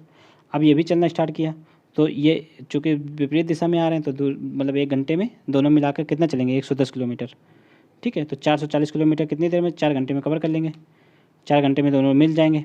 मगर ये 1 घंटा पहले चला है तो ये 5 घंटे में इसको, या 5 घंटे बाद मिलेंगे ये लोग। तो 5 घंटे, एक के बाद 5 घंटा कितना हो जाएगा, सॉरी 9 बजे के पश्चात 5 घंटा जोड़ेंगे तो 2 बज जाएगा, दोपहर के 2 बजे मिल जाएंगे। नेक्स्ट एक आयताकार उद्यान में एक समान चौड़ाई का पथ चारों तरफ है। उद्यान 36 मीटर लंबा 24 मीटर चौड़ा है। यदि इस पथ पर घेरा गया क्षेत्र 576 मीटर है तो पथ की चौड़ाई बताइए। इसका भी आंसर हमने पिन कर दिया, आप लोग देख लीजिएगा, वीडियो बहुत लंबा हो जाएगा ऐसे, ठीक है। स्क्रीनशॉट ले लीजिए इसका। बढ़ते हैं नेक्स्ट। अगर एक साइकिल का पहिया 1 किलोमीटर चलने पर 500 बार घूमता है तो त्रिज्या ज्ञात कीजिए। अब देखिए एक किलोमीटर चलने पे 500 बार घूमता है। 1 किलोमीटर में कितने मीटर होते हैं, 100, सॉरी 1000। तो एक मीटर चलने में 500 बार घूमता है तो कितना हुआ, जब एक बार घूमेगा तो 2 मीटर चलेगा, ठीक है। इसको 2 मीटर को सेंटीमीटर में बदल लीजिए, कितना आ जाएगा, 200 सेंटीमीटर, ठीक है। तो इसकी त्रिज्या ज्ञात कीजिए। तो ये दूरी हो गई, 200 सेंटीमीटर क्या हो गया, इसका परिमाप हो गया, ठीक है। एक चक्का घूमेगा तो कितना चलेगा, 200 सेंटीमीटर। जब एक चक्का पहिया घूमेगा तो उसका परिमाप तो हो गया ना पूरा, परिमाप कितना हो गया, परिमाप का फार्मूला लगा दीजिए, 2πr बराबर 200। यहाँ से निकल आएगा, आपका त्रिज्या निकालनी है r, यहाँ से निकल आएगा, ठीक है। क्या हो जाएगा ये 200 इंटू ये 7 ऊपर आ जाएगा, नीचे आ जाएगा 2 × 22। तो आप लोग इसको हल कर लीजिएगा। इसका आंसर आप लोगों को कितना आएगा, 3.17 आ जाएगा, ठीक है। बढ़ते नेक्स्ट। इस समीकरण में के मूल की प्रकृति ज्ञात करो। तो इसको आप लोग जैसे भी हल करते हैं ये काल्पनिक समीकरण आएगा, ठीक है। बढ़ते नेक्स्ट। ये थ्योरम हमें अभी नहीं आती है। नेक्स्ट है पाई चार्ट है, ये इसका क्वेश्चन है। देखिए है कि वर्ष 2011 और वर्ष 2012 के संयुक्त निर्यातों और वर्ष 2012 के आयातों के बीच अनुपात कितना है। देखिए ये निर्यात हैं ब्लैक वाले, डार्क वाले, और जो हल्के हैं वो आयात हैं। तो पूछ रहा है 11-12 के निर्यात कितना है, 11-12 में, 11 में ये 12 में ये, तो कितना ये 40,000 से थोड़ा ज़्यादा है, कितना है, करीब 45,000 है। आधा भी नहीं है, आधा होता तो 45,000 हो जाता। तो कितना है ये, थोड़ा ज़्यादा है ये, ठीक है। तो ये आएगा 42,500 करके आएगा कुछ।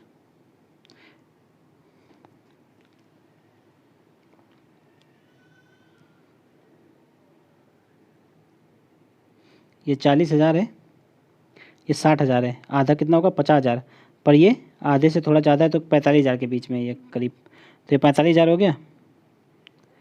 इस साल ये 45,000 है 2012 में भी, तो दोनों मिला के कितना हो गया 45,000 कितना हुआ 90,000, इधर हो गया 90,000 और किससे पूछा है? आयात कौन सा? 2012 का आयात कहाँ है? ये कितना है? ये भी 90,000 ही है। अनुपात है 90,000, 90,000 कट जाएगा कितना? 1:1 आ जाएगा। राइट आंसर कितना होगा? सी। बढ़ते नेक्स्ट। नेक्स्ट है 12 अक्टूबर को रविवार है तो 21 नवंबर को क्या होगा? देखिए 21 अक्टूबर को रविवार है तो 21 नवंबर को क्या? अक्टूबर 31वां महीना होता है। जब कोई चीज़ 31वां महीना होता है तो 3 दिन उसमें जुड़ जाते हैं, आप लोगों को पता होगा। चूँकि 28 तो कट जाएगा 7 से, 8 बचेगा कितना? 3 दिन। तो 3 दिन और जोड़ दीजिए इसमें आप लोग। बुधवार में 3 दिन जोड़िएगा, रविवार में 3 दिन जोड़िएगा तो क्या आएगा? बुधवार। बढ़ते नेक्स्ट। नेक्स्ट है समुच्चय को हल करना है। आप लोगों को समुच्चय वाला क्वेश्चन है। पी बराबर इतना है, यू बराबर इतना है, तो पी डैश कितना है? पी डैश निकालना है। अगर आप लोगों को पी डैश निकालना हो तो ये संख्या से ये संख्या घटा देंगे, ठीक है। पी डैश ऐसे यूनियन से पी वाले जितनी संख्या उतनी घटा देंगे तो राइट आंसर क्या आ जाएगा? 96 आ जाएगा, ठीक है। ये इजी राइट आंसर हो जाएगा। बढ़ते हैं नेक्स्ट। नेक्स्ट है एक बॉक्स में 12 नीले पेन है और 18 काले पेन है। 2 पेनों को एक के बाद एक बिना उसके स्थान पर दूसरे पेन रखे निकाला जाता है। इस बात को कितनी संभावना है कि पहला पेन नीला हो या फिर दूसरा काला हो? तो देखिए नीला पेन कितने? 12 C1 हो जाएगा, ये फार्मूला होता है। टोटल कितने? 30 इंटू, अब काले पेन कितने? 18 C1। अब पेन कितने बचे? चूँकि अब एक यहाँ से निकाल लिया जाएगा तो बचे 29 C1 कट जाएगा। इक्वेशन बन जाएगी 12/30 इंटू 18/29, ठीक है। आप लोग इसको हल कर लीजिएगा इक्वेशन को। इसका आंसर आप लोगों को आसानी से निकल आएगा, ठीक है। तो इसका आंसर कितना आएगा? 36/145। नेक्स्ट है नीचे दिए गए आंकड़ों में माध्यिका और बहुलक का पता लगाइए। माध्यिका क्या होती है? माध्यिका जो संख्याओं के बीच की संख्या होती है। टोटल संख्या गिन लेते हैं। 1 2 3 4 5 6 7 8 9 10 11 12 13 14 15 16 17 18 19 20 21 है। तो माध्यिका कौन सी होगी? 11वीं संख्या माध्यिका होगी, चूँकि 10 हट जाएंगे इधर, 10 इधर हट जाएंगे। 11वीं संख्या जो माध्यिका बचेगी, तो 11वीं कौन सी आएगी? देखिए एक यहाँ पर कितनी बार है? 1 2 3। पहले इसको सीक्वेंस से लगाते हैं छोटे से बड़े की ओर। तो एक कितनी बार है? 1 2 3 4 5 बार है। तो यहाँ पर हम लोग 5 बार 1 लिख देते हैं। 1 2 3 4 5। अब कौन सी इससे बड़ी है? 11 है, तो वो कितनी बार है? 1 2 3 4 5 6 7 8 9 बार है। तो जब यहाँ 9 बार 11 लिखेंगे तो जाहिर सी बात है 9 बार 11 हो जाएगा, और 5 बार 1 है, तो 9 4 कितना हो गया? 13।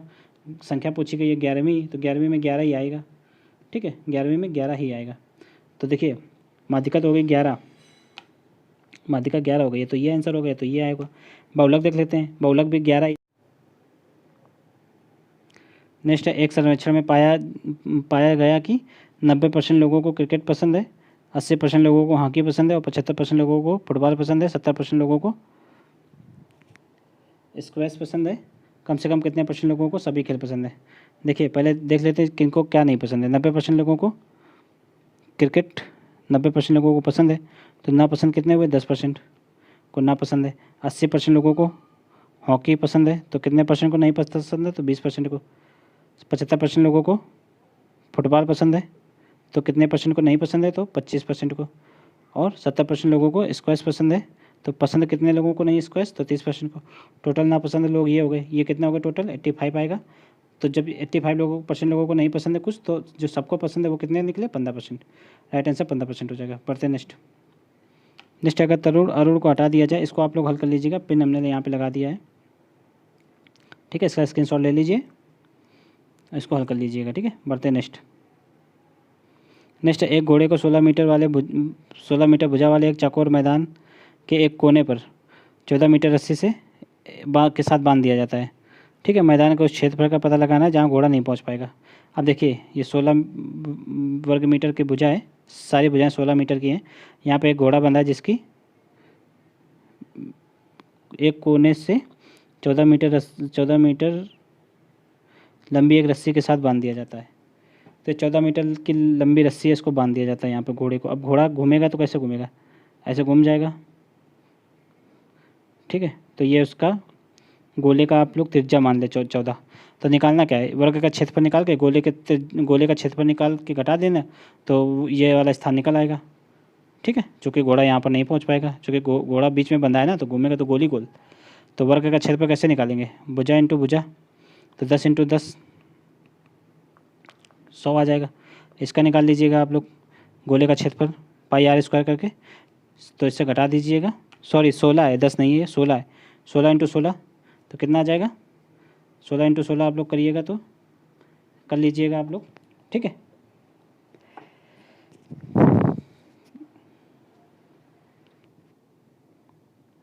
नेक्स्ट है,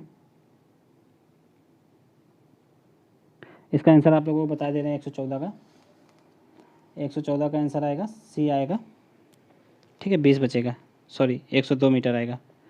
बढ़ते नेक्स्ट है, एक कार्यालय में काम करते हुए n व्यक्तियों का समूह 60 दिन में काम पूरा कर सकता है।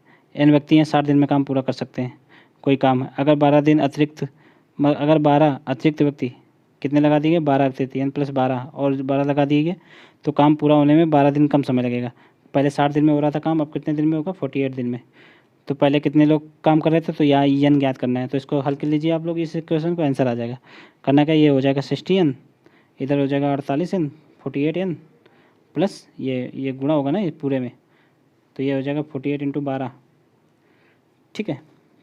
अब ये इधर आके घट जाएगा तो कितना होगा, ये हो गया 12n, 12n बराबर 48 इंटू 12, तो 12 से 12 कट जाएगा, n बराबर 48, आंसर क्या आएगा 48, ठीक है। बढ़ते नेक्स्ट है, एक दुकानदार 300 रुपये में कुछ सामान खरीदता है। अगर ऊपरी व्यय लगा, उसकी लागत मूल्य 20% है। अगर 20% उसका अधिक मतलब ऊपरी व्यय हो गया 20%, तो 30% लाभ लेने के लिए उसे किस कीमत पर बेचना होगा।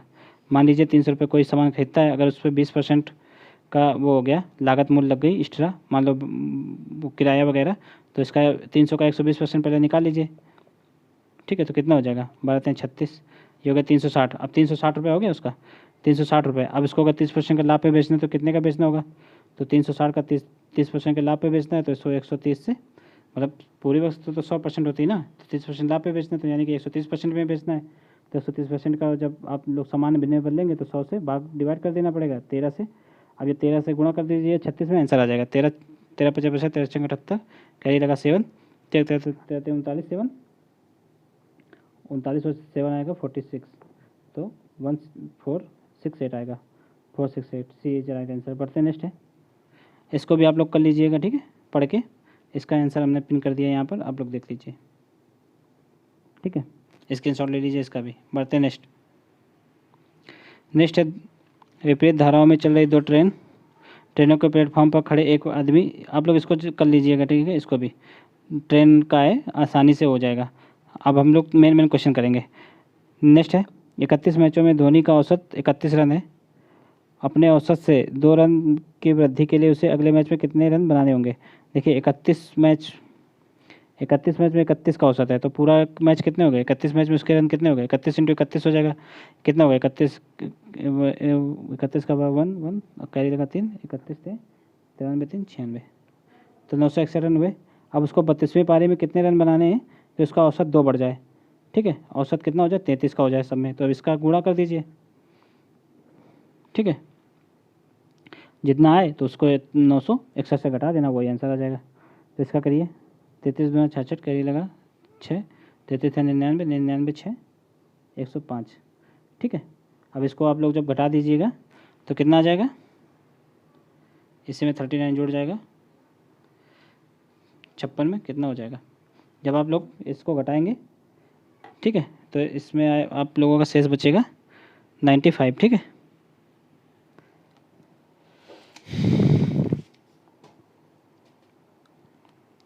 बढ़ते हैं नेक्स्ट, इसका राइट आंसर क्या हो जाएगा 95। नेक्स्ट है, दो संख्याओं का महत्तम समाप्तवर्तक और लघुत्तम समाप्तवर्तक, HCF कितना है, HCF है 4, LCM है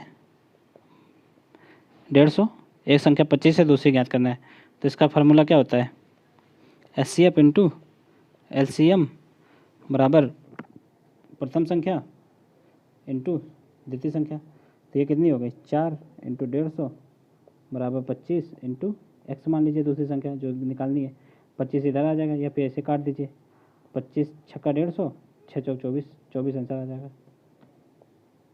अब देखिए ये भी हो गया पूरे सवाल, मैथ के अब रीजनिंग की स्टार्ट होते हैं यहाँ से। अब रीजनिंग की थोड़ा फास्ट करेंगे, ठीक है, जितने आसानी से बन जाएंगे उतने ही करेंगे हम लोग, बाकी आप लोग कर लीजिएगा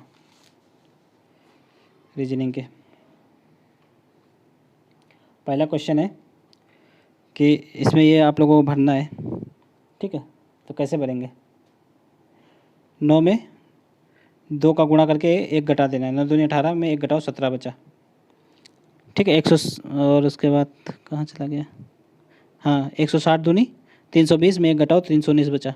तो इसी तरह इसका 2 गुना करके 1 घटा देना है, ठीक। 475 का 2 गुना कीजिए, कितना होगा, 475 का 2 गुना होगा 950, 950, 950 में 1 घटा दीजिएगा, कितना आएगा 949। राइट आंसर क्या हो जाएगा, सी। बढ़ते नेक्स्ट है ये कथन और कारण टाइप का क्वेश्चन है, ठीक है। 9 एक्स की लंबाई यहाँ पर ज्ञात करना है आप लोगों को।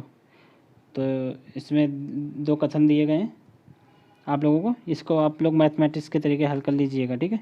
इसका आंसर हम आप लोगों को बता दे रहे हैं।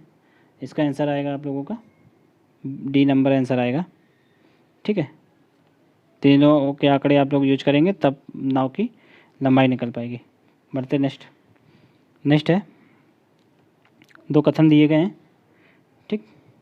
उसी हिसाब से आप लोगों को कौन सी धारणा तार्किक रूप से कथनों के अनुसरण करती है, वहाँ पे धारणा देखना है कौन सी तार्किक रूप से अनुसरण करती है, ठीक है। इसको आप लोग केयरफुली पढ़ लीजिएगा, हमने पहले पढ़ रखा है इसलिए आप लोगों को बता दे रहे हैं।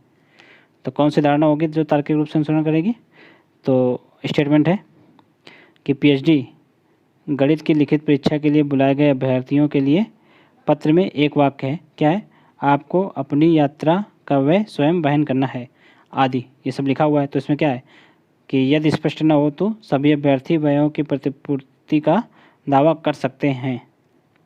तो ये भी है कहीं ना कहीं, ठीक है। आदि में बाकी सब कुछ है, तो वह सिर्फ यात्रा का लिखा है पर ज़्यादा चीज़ें तो स्पष्ट नहीं है, और वह तो काफ़ी प्रकार के होते हैं ना, तो सही हो जाएगा।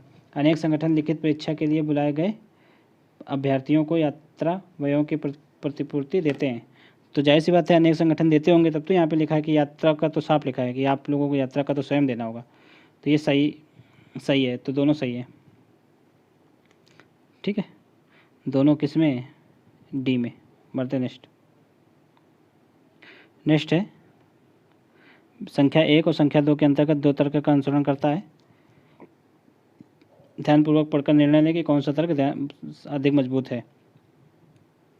क्वेश्चन है विश्व के लेखक लोगों को अपव्यय रूप से सैनिकों से अधिक प्रभाव डालते हैं, मतलब अव्यक्त रूप से सैनिकों से अधिक प्रभाव डालते हैं कौन, लेखक। तो लेखक लोगों की सोच को प्रभावित करते हैं, तो ये जाहिर सी बात है, इससे तर्क यही निकल रहा है। और शारीरिक शक्ति के साथ कोई व्यक्ति सबको जीत सकता है, तो ये गलत है। शारीरिक शक्ति तो सैनिक में होती है, पर यहाँ साफ लिखा है कि लेखक ज़्यादा प्रभावित करता है, तो तर्क एक ही मजबूत है, ठीक है। ये राइट आंसर हो जाएगा। निम्नलिखित कथनों को सत्य मानते हुए भले ही वह समान रूप से मतलब सत्य के कथनों से भिन्न हो, तो आपको यह निष्कर्ष निकालना है कि कथन का तर्क पूर्ण रूप से अनुसरण करता है, ठीक। तो है उस बेकरी में ज़्यादातर केक महंगे हैं। आप लोगों को इसी के अनुसार निष्कर्ष निकालना है, क्या है कि उस बेकरी में ज़्यादातर केक महंगे हैं, तो उस बेकरी में कोई सस्ता केक नहीं है, तो गलत है। कोई सस्ता, जहाँ पर कोई केवल ऐसे वर्ड आ जाए तो गलती हो जाएगा, क्योंकि ज़्यादातर लिखे हैं तो कुछ तो है ना जो सस्ते हैं। फिर नेक्स्ट है उस बेकरी के सभी केक महंगे, ये भी गलत, यहाँ पे भी सभी आ गया, ये स्ट्रीम सेंटेंस हो गया। तो सभी नहीं है, ज़्यादातर हैं पर सभी नहीं है, कुछ जो है सस्ते हैं। उस बेकरी में सस्ते केक भी हैं, तो ये सही है, सस्ते केक भी हैं, भी लगा है, यानी कि सस्ते भी हैं महंगे भी हैं, लिखा ना ज़्यादातर, तो राइट यही हो जाएगा। उस बेकरी में पल्म केक महंगे हैं, तो ऐसा कोई तो बता ही नहीं गया, तो राइट आंसर क्या हो जाएगा, सी। केवल तीसरा आंसर करता है सी। नेक्स्ट है प्राण संचरण जीवन और जीवन से मिलता जुलता शब्द कौन सा है, तो कौन सा हो जाएगा, इसका राइट आंसर हो जाएगा विद्यमान होना या अस्तित्व होना, यही जीवन है। नेक्स्ट है लिखा डॉलर के विपरीत कौन सा होगा, तो देखिए ये इससे मिलेगा, ये इसके विपरीत होगा, डॉलर के विपरीत कौन सा होगा, प्लस का। आप लोगों ने रीजनिंग लगाई होगी तो ये पढ़ा होगा, ठीक है। डॉलर के विपरीत प्लस हो जाएगा। बढ़ते नेक्स्ट है देखिए जो संबंध इसका इससे वही संबंध इसका इस सेंटेंस से मतलब इससे होगा, तो इसमें हो गया रहा है। आप लोग को कुछ समझ आ रहा है, ये 3 का क्यूब है, ये 5 का क्यूब है, ये 4 का क्यूब है, यहाँ पर 6 का क्यूब। 6 का क्यूब कितना होता है, 216। बढ़ते नेक्स्ट। निम्नलिखित विकल्पों में असंगत अक्षर समूह को ज्ञात करना है, असंगत ज्ञात करना है। तो इसका क्या हो जाएगा, देखिए ए से ई में चार्ज जुड़ रहा है, इसमें चार्ज जुड़ रहा है, फिर टी से यू में भी चार्ज जुड़ रहा है, ठीक है। एफ से के में 5 जुड़ रहा है और टी से वाई में 5 जुड़ रहा है। एन से पी में 2 जुड़ रहा है और टी से वी में भी 2 जुड़ रहा है। पर इसमें देखिए ए से डी में 3 जुड़ रहा है और एन से पी में 2 जुड़ रहा है, तो यहाँ पे 3 जुड़ रहा है, तो ये गलत हो गया। बाकी सब में सेम सेम जुड़ रहा है, 5 5 2 2 2 2, इसमें 3 जुड़ रहा है। तो राइट आंसर क्या होगा, असंगत पहचानना डी होगा। निम्नलिखित अक्षरों की संख्या में प्रश्न चिन्ह की जगह कौन सा अक्षर समूह आएगा, बताइए यहाँ पर। तो देखिए क्या आएगा, देखिए बी में 5 जोड़ो तो जी आएगा, बी में दूसरा स्थान पे होता है, जी 7वें स्थान पे होता है। तो 7वें में 5 जोड़ो 12वें स्थान का आएगा, 12वें स्थान में क्या होता है, 12वें में क्या होता है, एल होता है, एल। तो राइट आंसर यही हो जाएगा, ठीक है। बाकी सब ज़्यादा मैच, फेल में अगर 12 जोड़ेंगे, अगर 12 में 5 जोड़ेंगे 17 आ जाएगा। 17 में क्या होता है, क्यू। 17 में 5 जोड़ोगे तो 22 आ जाएगा, 22 में क्या होता है, वी। तो 5 5 जोड़ना है, ठीक है, सब में 5 5, तो पहले से ही मिल गया तो सी हो जाएगा। बढ़ते नेक्स्ट। एक निश्चित कोड भाषा में एजेंट को ये लिखा गया है, उसी रूप में मतलब इसको क्या लिखा जाएगा, एक्सेल को। देखिए क्या बन रहा है, यहाँ पे कुछ बन रहा है, ये देखिए ए से बी, जी से एच, एक एक बढ़ा दीजिए, ई एफ एक एक प्लस करते जाइए, मगर इसमें पीछे जोड़ना है। तो ई के बाद एफ, एफ जो होगा वो लास्ट का होगा, तो ये एफ इसी में लास्ट में है ना, तो राइट आंसर यही हो जाएगा सी। बाकी आप लोग देख लीजिए, यही आंसर होगा।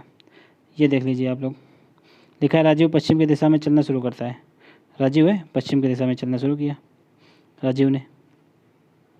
काफ़ी की दुकान देखी, काफ़ी पीने के बाद वह उसी दिशा में 30 मीटर और चला। मान लीजिए यहाँ पे उसने काफ़ी पी और फिर 30 मीटर और चला, कितना चला, 30 मीटर। फिर दाएं घूमा, जब जैसे दाएं कहें, दाएं मतलब राइट, राइट अगर वो राइट कहाँ पे घूमेगा, तो राइट हमेशा क्लॉकवाइज घूमता है, ये याद रखना। तो ये राइट घूमा और 20 मीटर गया, यहाँ से घूमा इधर 20 मीटर गया। फिर उसका है कि फिर बाद राइट घूमा, फिर क्लॉकवाइज ही घूमेगा, राइट घूमा और 30 मीटर चला, फिर इधर गया 30 मीटर चला। लिखा है कि एक खिलौने की दुकान पर पहुंच गया, यहाँ पे खिलौना है मान लीजिए, खिलौना यहाँ पहुंच गया। खिलौने की दुकान की किस मतलब खिलौने की दुकान पे पहुंचा, कॉफ़ी की दुकान के संदर्भ में खिलौना की दुकान किस दिशा में, ये कॉफ़ी की दुकान है, खिलौने की दुकान किस दिशा में, उसके उत्तर की दिशा में। राइट आंसर सी हो जाएगा। बढ़ते नेक्स्ट। 1 और 2 इसको पढ़ लीजिए आप लोग। स्टेटमेंट है और इसमें पूछा गया है कौन सा स्टेटमेंट उत्तर देने के लिए पर्याप्त है। सोनी का पीटर से क्या रिश्ता है। देखिए सोनी की बेटी इब्राहिम की एकमात्र बहन है, जो पीटर का एकमात्र पुत्र है, जो इब्राहिम की माँ नहीं है। देखिए सोनी की बेटी इब्राहिम की एकमात्र पुत्र है, सोनी है, उसकी कोई बेटी है एक, मान लीजिए बेटी को तो लिखा नहीं यहाँ पे, आप लोग गर्ल लिख लीजिए, गर्ल। माइनस माइनस इसलिए क्योंकि फीमेल है, यहाँ पे हम लोग प्लस माइनस से संबोधित करते हैं, प्लस मेल माइनस फीमेल, ठीक है। तो क्या हो गया, सोनी की बेटी इब्राहिम की एकमात्र बहन है, तो ये बेटी होगी सोनी की, इब्राहिम इसका कोई भाई है एक, उसका नाम क्या है, इब्राहिम। अब क्या लिखा है, जो किसके लिए यूज हुआ है, जो यहाँ पर करीब के लिए, जो सबसे पास में होता है, सॉरी अभी ये जो मतलब इब्राहिम, इब्राहिम के बारे में बताया जा रहा है, जो पीटर का एकमात्र पुत्र है। इब्राहिम किसका पुत्र है एकमात्र, पीटर का, तो पीटर इनके पिता हो गए, ठीक है। जो फिर किसके लिए यूज हुआ, पीटर के लिए। जो इब्राहिम की माँ नहीं है, तो पीटर जब माँ नहीं है तो क्या हो गया, तो मतलब पिता ही होगा, ठीक है। माँ तो इधर हो गई, तो क्या होगा, ये इकलौते हैं चूँकि दोनों, तो ये दोनों पति पत्नी हो गए, ठीक है। तो यही पर्याप्त है इसका संबंध बताने के लिए, क्या है, पति पत्नी है, तो कथन पहला ही पर्याप्त है। कथन एक में डाटा अकेले ही प्रश्न का उत्तर देने के लिए पर्याप्त है, ठीक है। बढ़ते नेक्स्ट देख लीजिए, यहाँ पे आप लोग सिंबल बदल के कर लीजिएगा, ये एक आसान सा क्वेश्चन आता है, इसका आंसर हम लोग आप लोगों को बता दे रहे हैं, ए होगा इसका आंसर, ठीक है, डॉलर आएगा। इसको हल कर लीजिएगा आप लोग, इसका आंसर क्या होगा, सबको जोड़ देना आप लोग, 11 44 और 33 और 22, ठीक है, सबको जोड़ देना, कितना आएगा 110। इस तरह इनको सबको जोड़ देना, इस तरह इनको सबको जोड़ना है। तो करना क्या है आप लोगों को, जब इन तीनों को जोड़ के प्लस एक्स मान लीजिएगा बराबर 114, तो एक्स की वैल्यू निकाल लीजिएगा, आंसर आ जाएगा। आंसर कितना आ जाएगा इसका आंसर आ जाएगा 45, ठीक है। बढ़ते नेक्स्ट। अब देखिए लिखा है कि कौन सा घन निश्चय बनेगा। अब देखिए इसके विपरीत कौन आएगा, एक सी के विपरीत ए, बी के विपरीत ई, डी के विपरीत एफ। अब जो इधर दिखेगा जाहिर सी बात है जो सामने दिखेगा वो उसके विपरीत वाला नहीं दिखेगा। तो एफ के विपरीत क्या है, एफ के विपरीत डी है, एफ के विपरीत तो एफ दिख रहा है तो डी नहीं दिख रहा है, तो अभी तो ठीक है। ए के विपरीत सी है तो ए के विपरीत सी है ना, तो सी ए सामने नहीं दिखेंगे दोनों, तो ये गलत हो गया। ये कर लेते हैं, सी के विपरीत ए है तो सी दिख रहा है, ए नहीं दिख रहा है, ठीक है। बी के विपरीत क्या है, ई है, यहाँ पे दोनों दिख रहे हैं तो ये गलत हो गया। बी के विपरीत ई है तो यहाँ पे बी दिख रहा है पर ई नहीं दिख रहा है, ठीक है। सी के विपरीत ए है, यहाँ पे ए दिख रहा है, सी नहीं दिख रहा है, ये भी ठीक है। एफ के विपरीत डी है, यहाँ पे एफ दिख रहा है, डी नहीं दिख रहा है, ये भी ठीक है। तो राइट आंसर क्या हो जाएगा, डी। बढ़ते नेक्स्ट। अब इसको आप लोग कर लीजिएगा, ठीक है। 3 क्वेश्चन है, ये काफ़ी बड़ा होता है ये क्वेश्चन। जैसा ये चरण जैसे हल किए गए हैं जिस तरीके से, उसी तरीके से आप लोगों को भी हल करने हैं। इसका आंसर हमने यहाँ पे लगा दिया, आप लोग देख लीजिए, स्क्रीनशॉट ले लीजिए। 3 क्वेश्चन है इसमें।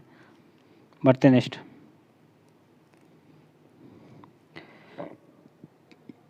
तो देखिए 139 तक यही क्वेश्चन है, ठीक है।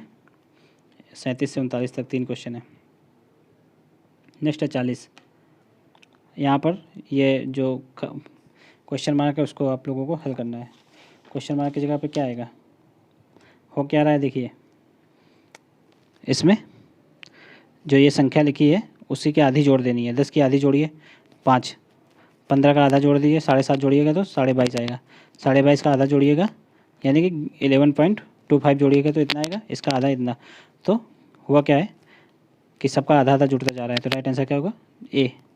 नेक्स्ट है,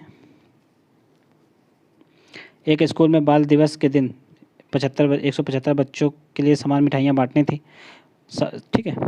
वास्तव में उस दिन 25 बच्चे जो है गैर हाजिर रहे, इसलिए हर बच्चे को 4 मिठाई अधिक मिली। कुल कितनी मिठाइयाँ थी, देखिए 4 बच्चे तो मतलब 175 बच्चे पहले थे, 35 बच्चे आए नहीं, तो आए कितने, आए 140। अब सबको 4 मिठाइयाँ ज़्यादा मिली, तो सबको 4 मिठाइयाँ ज़्यादा मिली तो 140 का गुणा कर देंगे 4 में, तो सबको 560 मिठाइयाँ थी, तब तो सबको 4 अधिक मिल गई 140 लोगों को। अब पूछा क्या गया है, कुल कितनी मिठाइयाँ बांटने के लिए उपलब्ध थी। देखिए 35 लोगों के लिए बांटने के लिए कितनी मिठाइयाँ उपलब्ध थी, तो 560।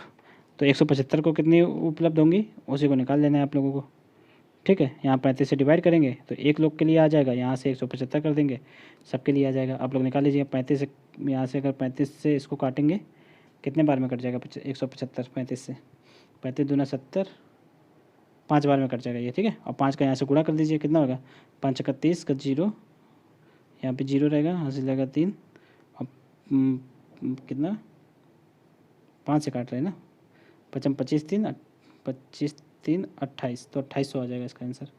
बढ़ते नेक्स्ट। नेक्स्ट है मानव पक्षी विज्ञान और व्यवसाय में क्या संबंध है, तो ये आएगा इसका, ठीक है। ये हो गया मानव व्यवसाय का गोला, ये पक्षी का हो गया। नेक्स्ट देखिए 143 से 145। तो ये देखिए कंपनी है, कंपनी अपना मतलब जैसे नोटिफिकेशन निकालती है भर्ती के लिए, तो ये कंपनी की शर्तें हैं, यहाँ पर देख लीजिए शर्तें आप लोग, ये सब शर्तें हैं। फिर उसके बाद यहाँ पे एम्प्लॉय आए हैं नौकरी मांगने के लिए, उनके पास ये योग्यता है, आप लोगों को बतानी है पढ़ के कि योग्यता मतलब मिलेगा कि नहीं उनको नौकरी। आप लोगों को इसका आंसर कमेंट करके बता दीजिएगा, ठीक है। 3 ऐसे रिलेटेड, ठीक है। 3 कैंडिडेट आए, तीनों की क्वालिफिकेशन पढ़िए और फिर उसको कंपनी की क्वालिफिकेशन से मैच कीजिए कंपनी की डिमांड से, तो फिर बताना है कि इनको भर्ती किया जाना चाहिए कि नहीं। इसका आंसर शायद पिन करना भूल गए हैं, ठीक है। इसका आंसर हम आप लोगों को टेलीग्राम पे बता देंगे या फिर यहीं बता देते हैं। इसका कौन सा नंबर है, 143 का डी आएगा, ठीक है। इसका डी आएगा, पहले आप लोग हल कर लीजिएगा। 44 का सी आएगा और 45 का बी आएगा।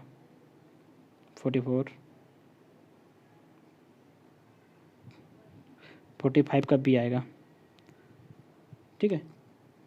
44 का सी आएगा, 44 ये है, इसका सी रहेगा। बढ़ते नेक्स्ट। 46 देख लीजिए, यहाँ पे इसको बढ़ना है आप लोगों को। करना क्या है, जो संबंध इसका इससे वो इसका इससे रहेगा, ठीक है। तो क्या हो रहा है यहाँ पर, सॉरी यहाँ पे पास का देखना है, जो इसका इसका होगा वही इसका इसका होगा, ठीक है।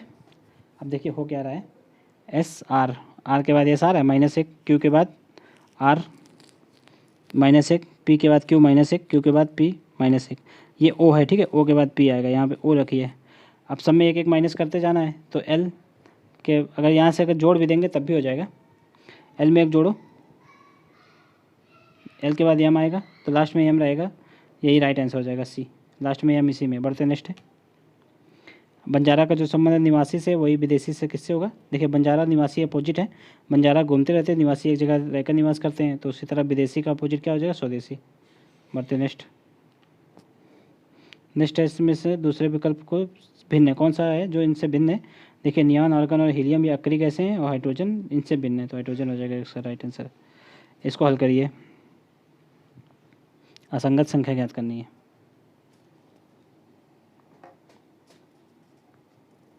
राइट आंसर क्या आएगा? इसका ए आएगा, ठीक है, 225। क्यों? देखिए ये 5 का स्क्वायर है, सॉरी ये 5 का क्यूब है, ये 10 का क्यूब है, यहाँ पे 15 का क्यूब होगा क्योंकि ये 20 का क्यूब है ऑलरेडी, तो 15 का क्यूब 225 नहीं होता है। 15 का क्यूब कितना होता है? 3375। बढ़ते नेक्स्ट। रेनबो शब्द को अगर वर्णानुसार व्यवस्थित करने के बाद कितने अक्षर स्थिति अपरिवर्तित रहेगी? रेनबो लिखा है ये, रेनबो, इनको वर्ण के अनुसार परिवर्तित मतलब लगा लेना लाइन से। पहले ए आएगा, उसके बाद क्या आएगा? ए के बाद बी आएगा यहाँ पर, उसके बाद क्या आएगा? उसके बाद आई आएगा, ठीक है। आई के बाद एन आएगा, एन के बाद क्या आएगा? ओ बचा, ओ के बाद आर, आर के बाद लास्ट में डब्लू। तो क्या क्या ये देखो आई एन और डब्लू अपरिवर्तित है, बाकी सब परिवर्तित, तो कितना होगा? 3 अक्षर आ जाएंगे।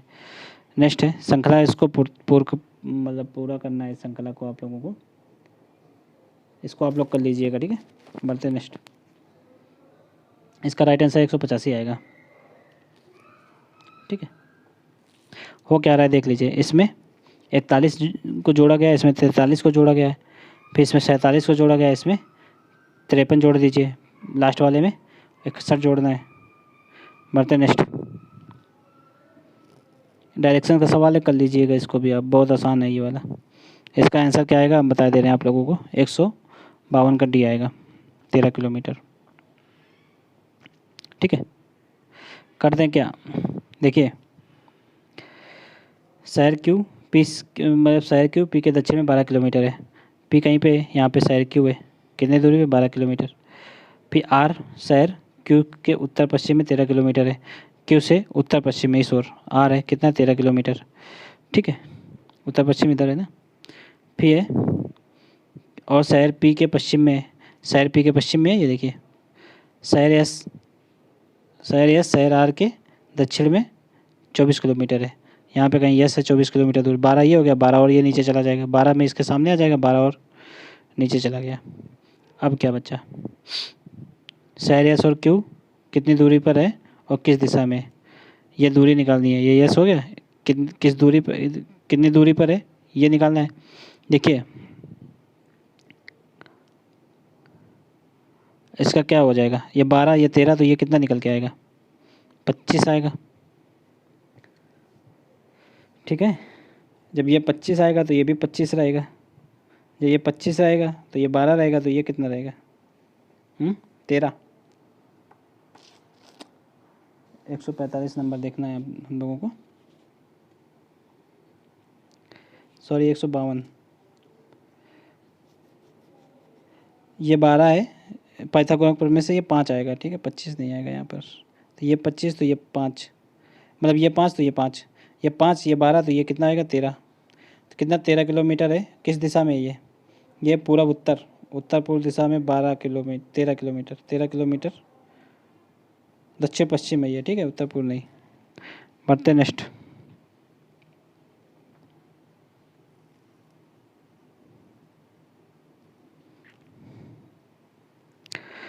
नेक्स्ट है सभी सिविक सेवरले हैं, तो यहाँ पर एक सिविक का गोला बना लेते हैं और यहाँ पे सेवरले मान लेते हैं, इसको यस से मान लेते हैं। तो सभी सिविक सेवरले हैं, कोई सिटी सिविक नहीं है, यहाँ पे सिटी मान लेते हैं, कोई सिटी सिविक नहीं है, सिटी हो गई है, ऐसा ही लिख लेते हैं। कुछ सेवरले सिराज हैं, तो कुछ सेवरले सिराज हैं, यहाँ पे सिराज लिख लेते हैं ऐसा ही। अब ऑप्शन है सभी सिराज सिटी हो, एक संभावना है, सभी सिराज सिटी हो ये संभावना है, तो ये गलत हो गया, गलत हो गया। कुछ सेवरले सिटी नहीं है, कुछ सेवरले सिटी नहीं है, तो ये तो सही है। तो राइट आंसर क्या होगा? केवल 2। ठीक है, डी इज राइट आंसर। बढ़ते नेक्स्ट। देखिए 154 में क्या है? अधिकांश महानगरीय घर 3 मंजिले से अधिक, यहाँ पूछा क्या गया है? कथन का तर्क पूर्ण रूप से अनुसरण करता है, ये आप लोगों को देखना है कौन सा निष्कर्ष कथन का तर्क पूर्ण रूप से अनुसरण करता है। ठीक है, अधिकांश महानगरीय घर 3 मंजिल से अधिक वाले भवनों में है। क्या लिखा है ये? अधिकांश महानगरीय घर 3 मंजिल से अधिक वाले भवनों में है। ठीक है, जो महानगर के घर हैं वो अधिकांश 3 मंजिल से अधिक हैं, और महानगरों में 2 मंजिल से अधिक वाले अधिकांश भवनों में लिफ्ट है। तो जितने 2 मंजिल के अधिक हैं वो लिफ्ट, अधिकांश में तो लिफ्ट है। तो देखिए हो क्या कि लिफ्ट वाले अधिकांश महानगरीय भवनों में घर है, तो इस सेंटेंस ही नहीं सही है। 3 मंजिलों से अधिक वाले भवनों में अनेक महानगरीय घरों में लिफ्ट है, तो ये सही है। ठीक है, यहाँ बताया गया है कि 2 मंजिल से अधिक वालों में घर है, लिफ्ट है, तो 3 मंजिल वालों में भी तो होगी। सभी महानगरीय घरों में लिफ्ट है, तो ये नहीं सही है। जो भी 2 मंजिल का होगा उसी में लिफ्ट है, सभी में नहीं है। केवल 2 मंजिलों से अधिक वाले महानगरीय घरों में लिफ्ट है, यहाँ पे केवल हो गया, केवल 2 मंजिल से अधिक नहीं, केवल 2 मंजिल और 2 मंजिल से अधिक, तो ये गलत हो। केवल 2 मंजिल से अधिक वाले महानगरीय घरों में है, तो ये सही है। राइट आंसर क्या हो जाएगा? तीसरा, चौथा नहीं, केवल तीसरा हो जाएगा। ठीक, केवल लगा है, सी इज राइट आंसर। बढ़ते नेक्स्ट।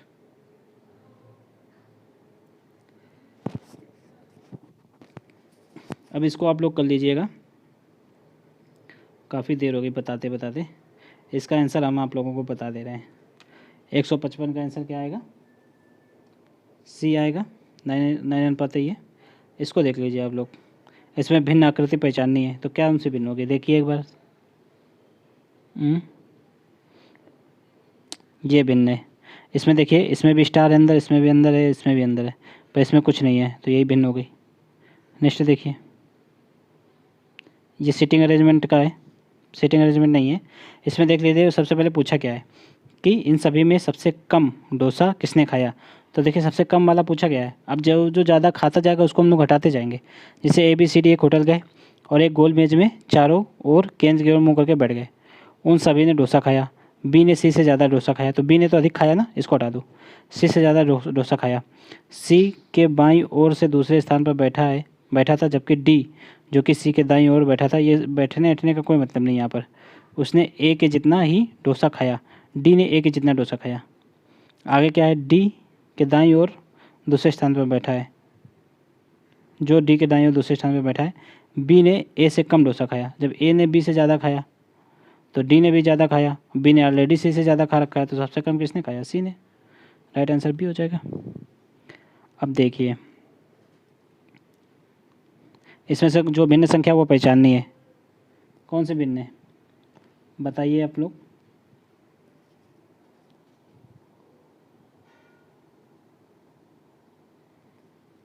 इसका देखिए, ये 4 से डिवाइड है।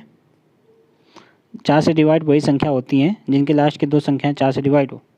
72 डिवाइड है, 60 भी डिवाइड है, 600 भी 4 से डिवाइड होगी, ये 400 डिवाइड नहीं है। ठीक है, तो राइट आंसर क्या हो जाएगा? ए। बढ़ते नेक्स्ट है। इसमें देखिए आप लोगों को ये दर्पण रखा गया है। इस प्रतिबिंब को जब दर्पण में देखेंगे, ये दर्पण है, तो कैसी दिखेगी? तो ये देखिए, ये घूम के ऐसे बन जाएगी, इस तरह की आकृति बनेगी कुछ। C number. ठीक है, नेक्स्ट है पुस्तकालय और फाइल। देखिए जिस प्रकार पुस्तक पुस्तकालय में होती है, फाइल में क्या होता है? डेटा। तो क्या हो गया? D। अब ये पूरा हो गया। आप लोग चैनल को सब्सक्राइब कर लीजिए। ठीक है, अब इसके बाद नेक्स्ट हम लोग तीसरा वीडियो लेकर आएंगे इसी का, और बहुत ही जल्दी वीडियो लेकर आएंगे। जैसे आप लोगों की रिस्पांस रहेगी उसी हिसाब से वीडियो आएगा। अगर अच्छी रिस्पांस रहेगी तो जल्दी आ जाएगा। ठीक है, इसलिए चैनल को सब्सक्राइब करें, वीडियो को लाइक करें, और अपने दोस्तों को भी शेयर करें। मिलते हैं अगले वीडियो में, तब तक।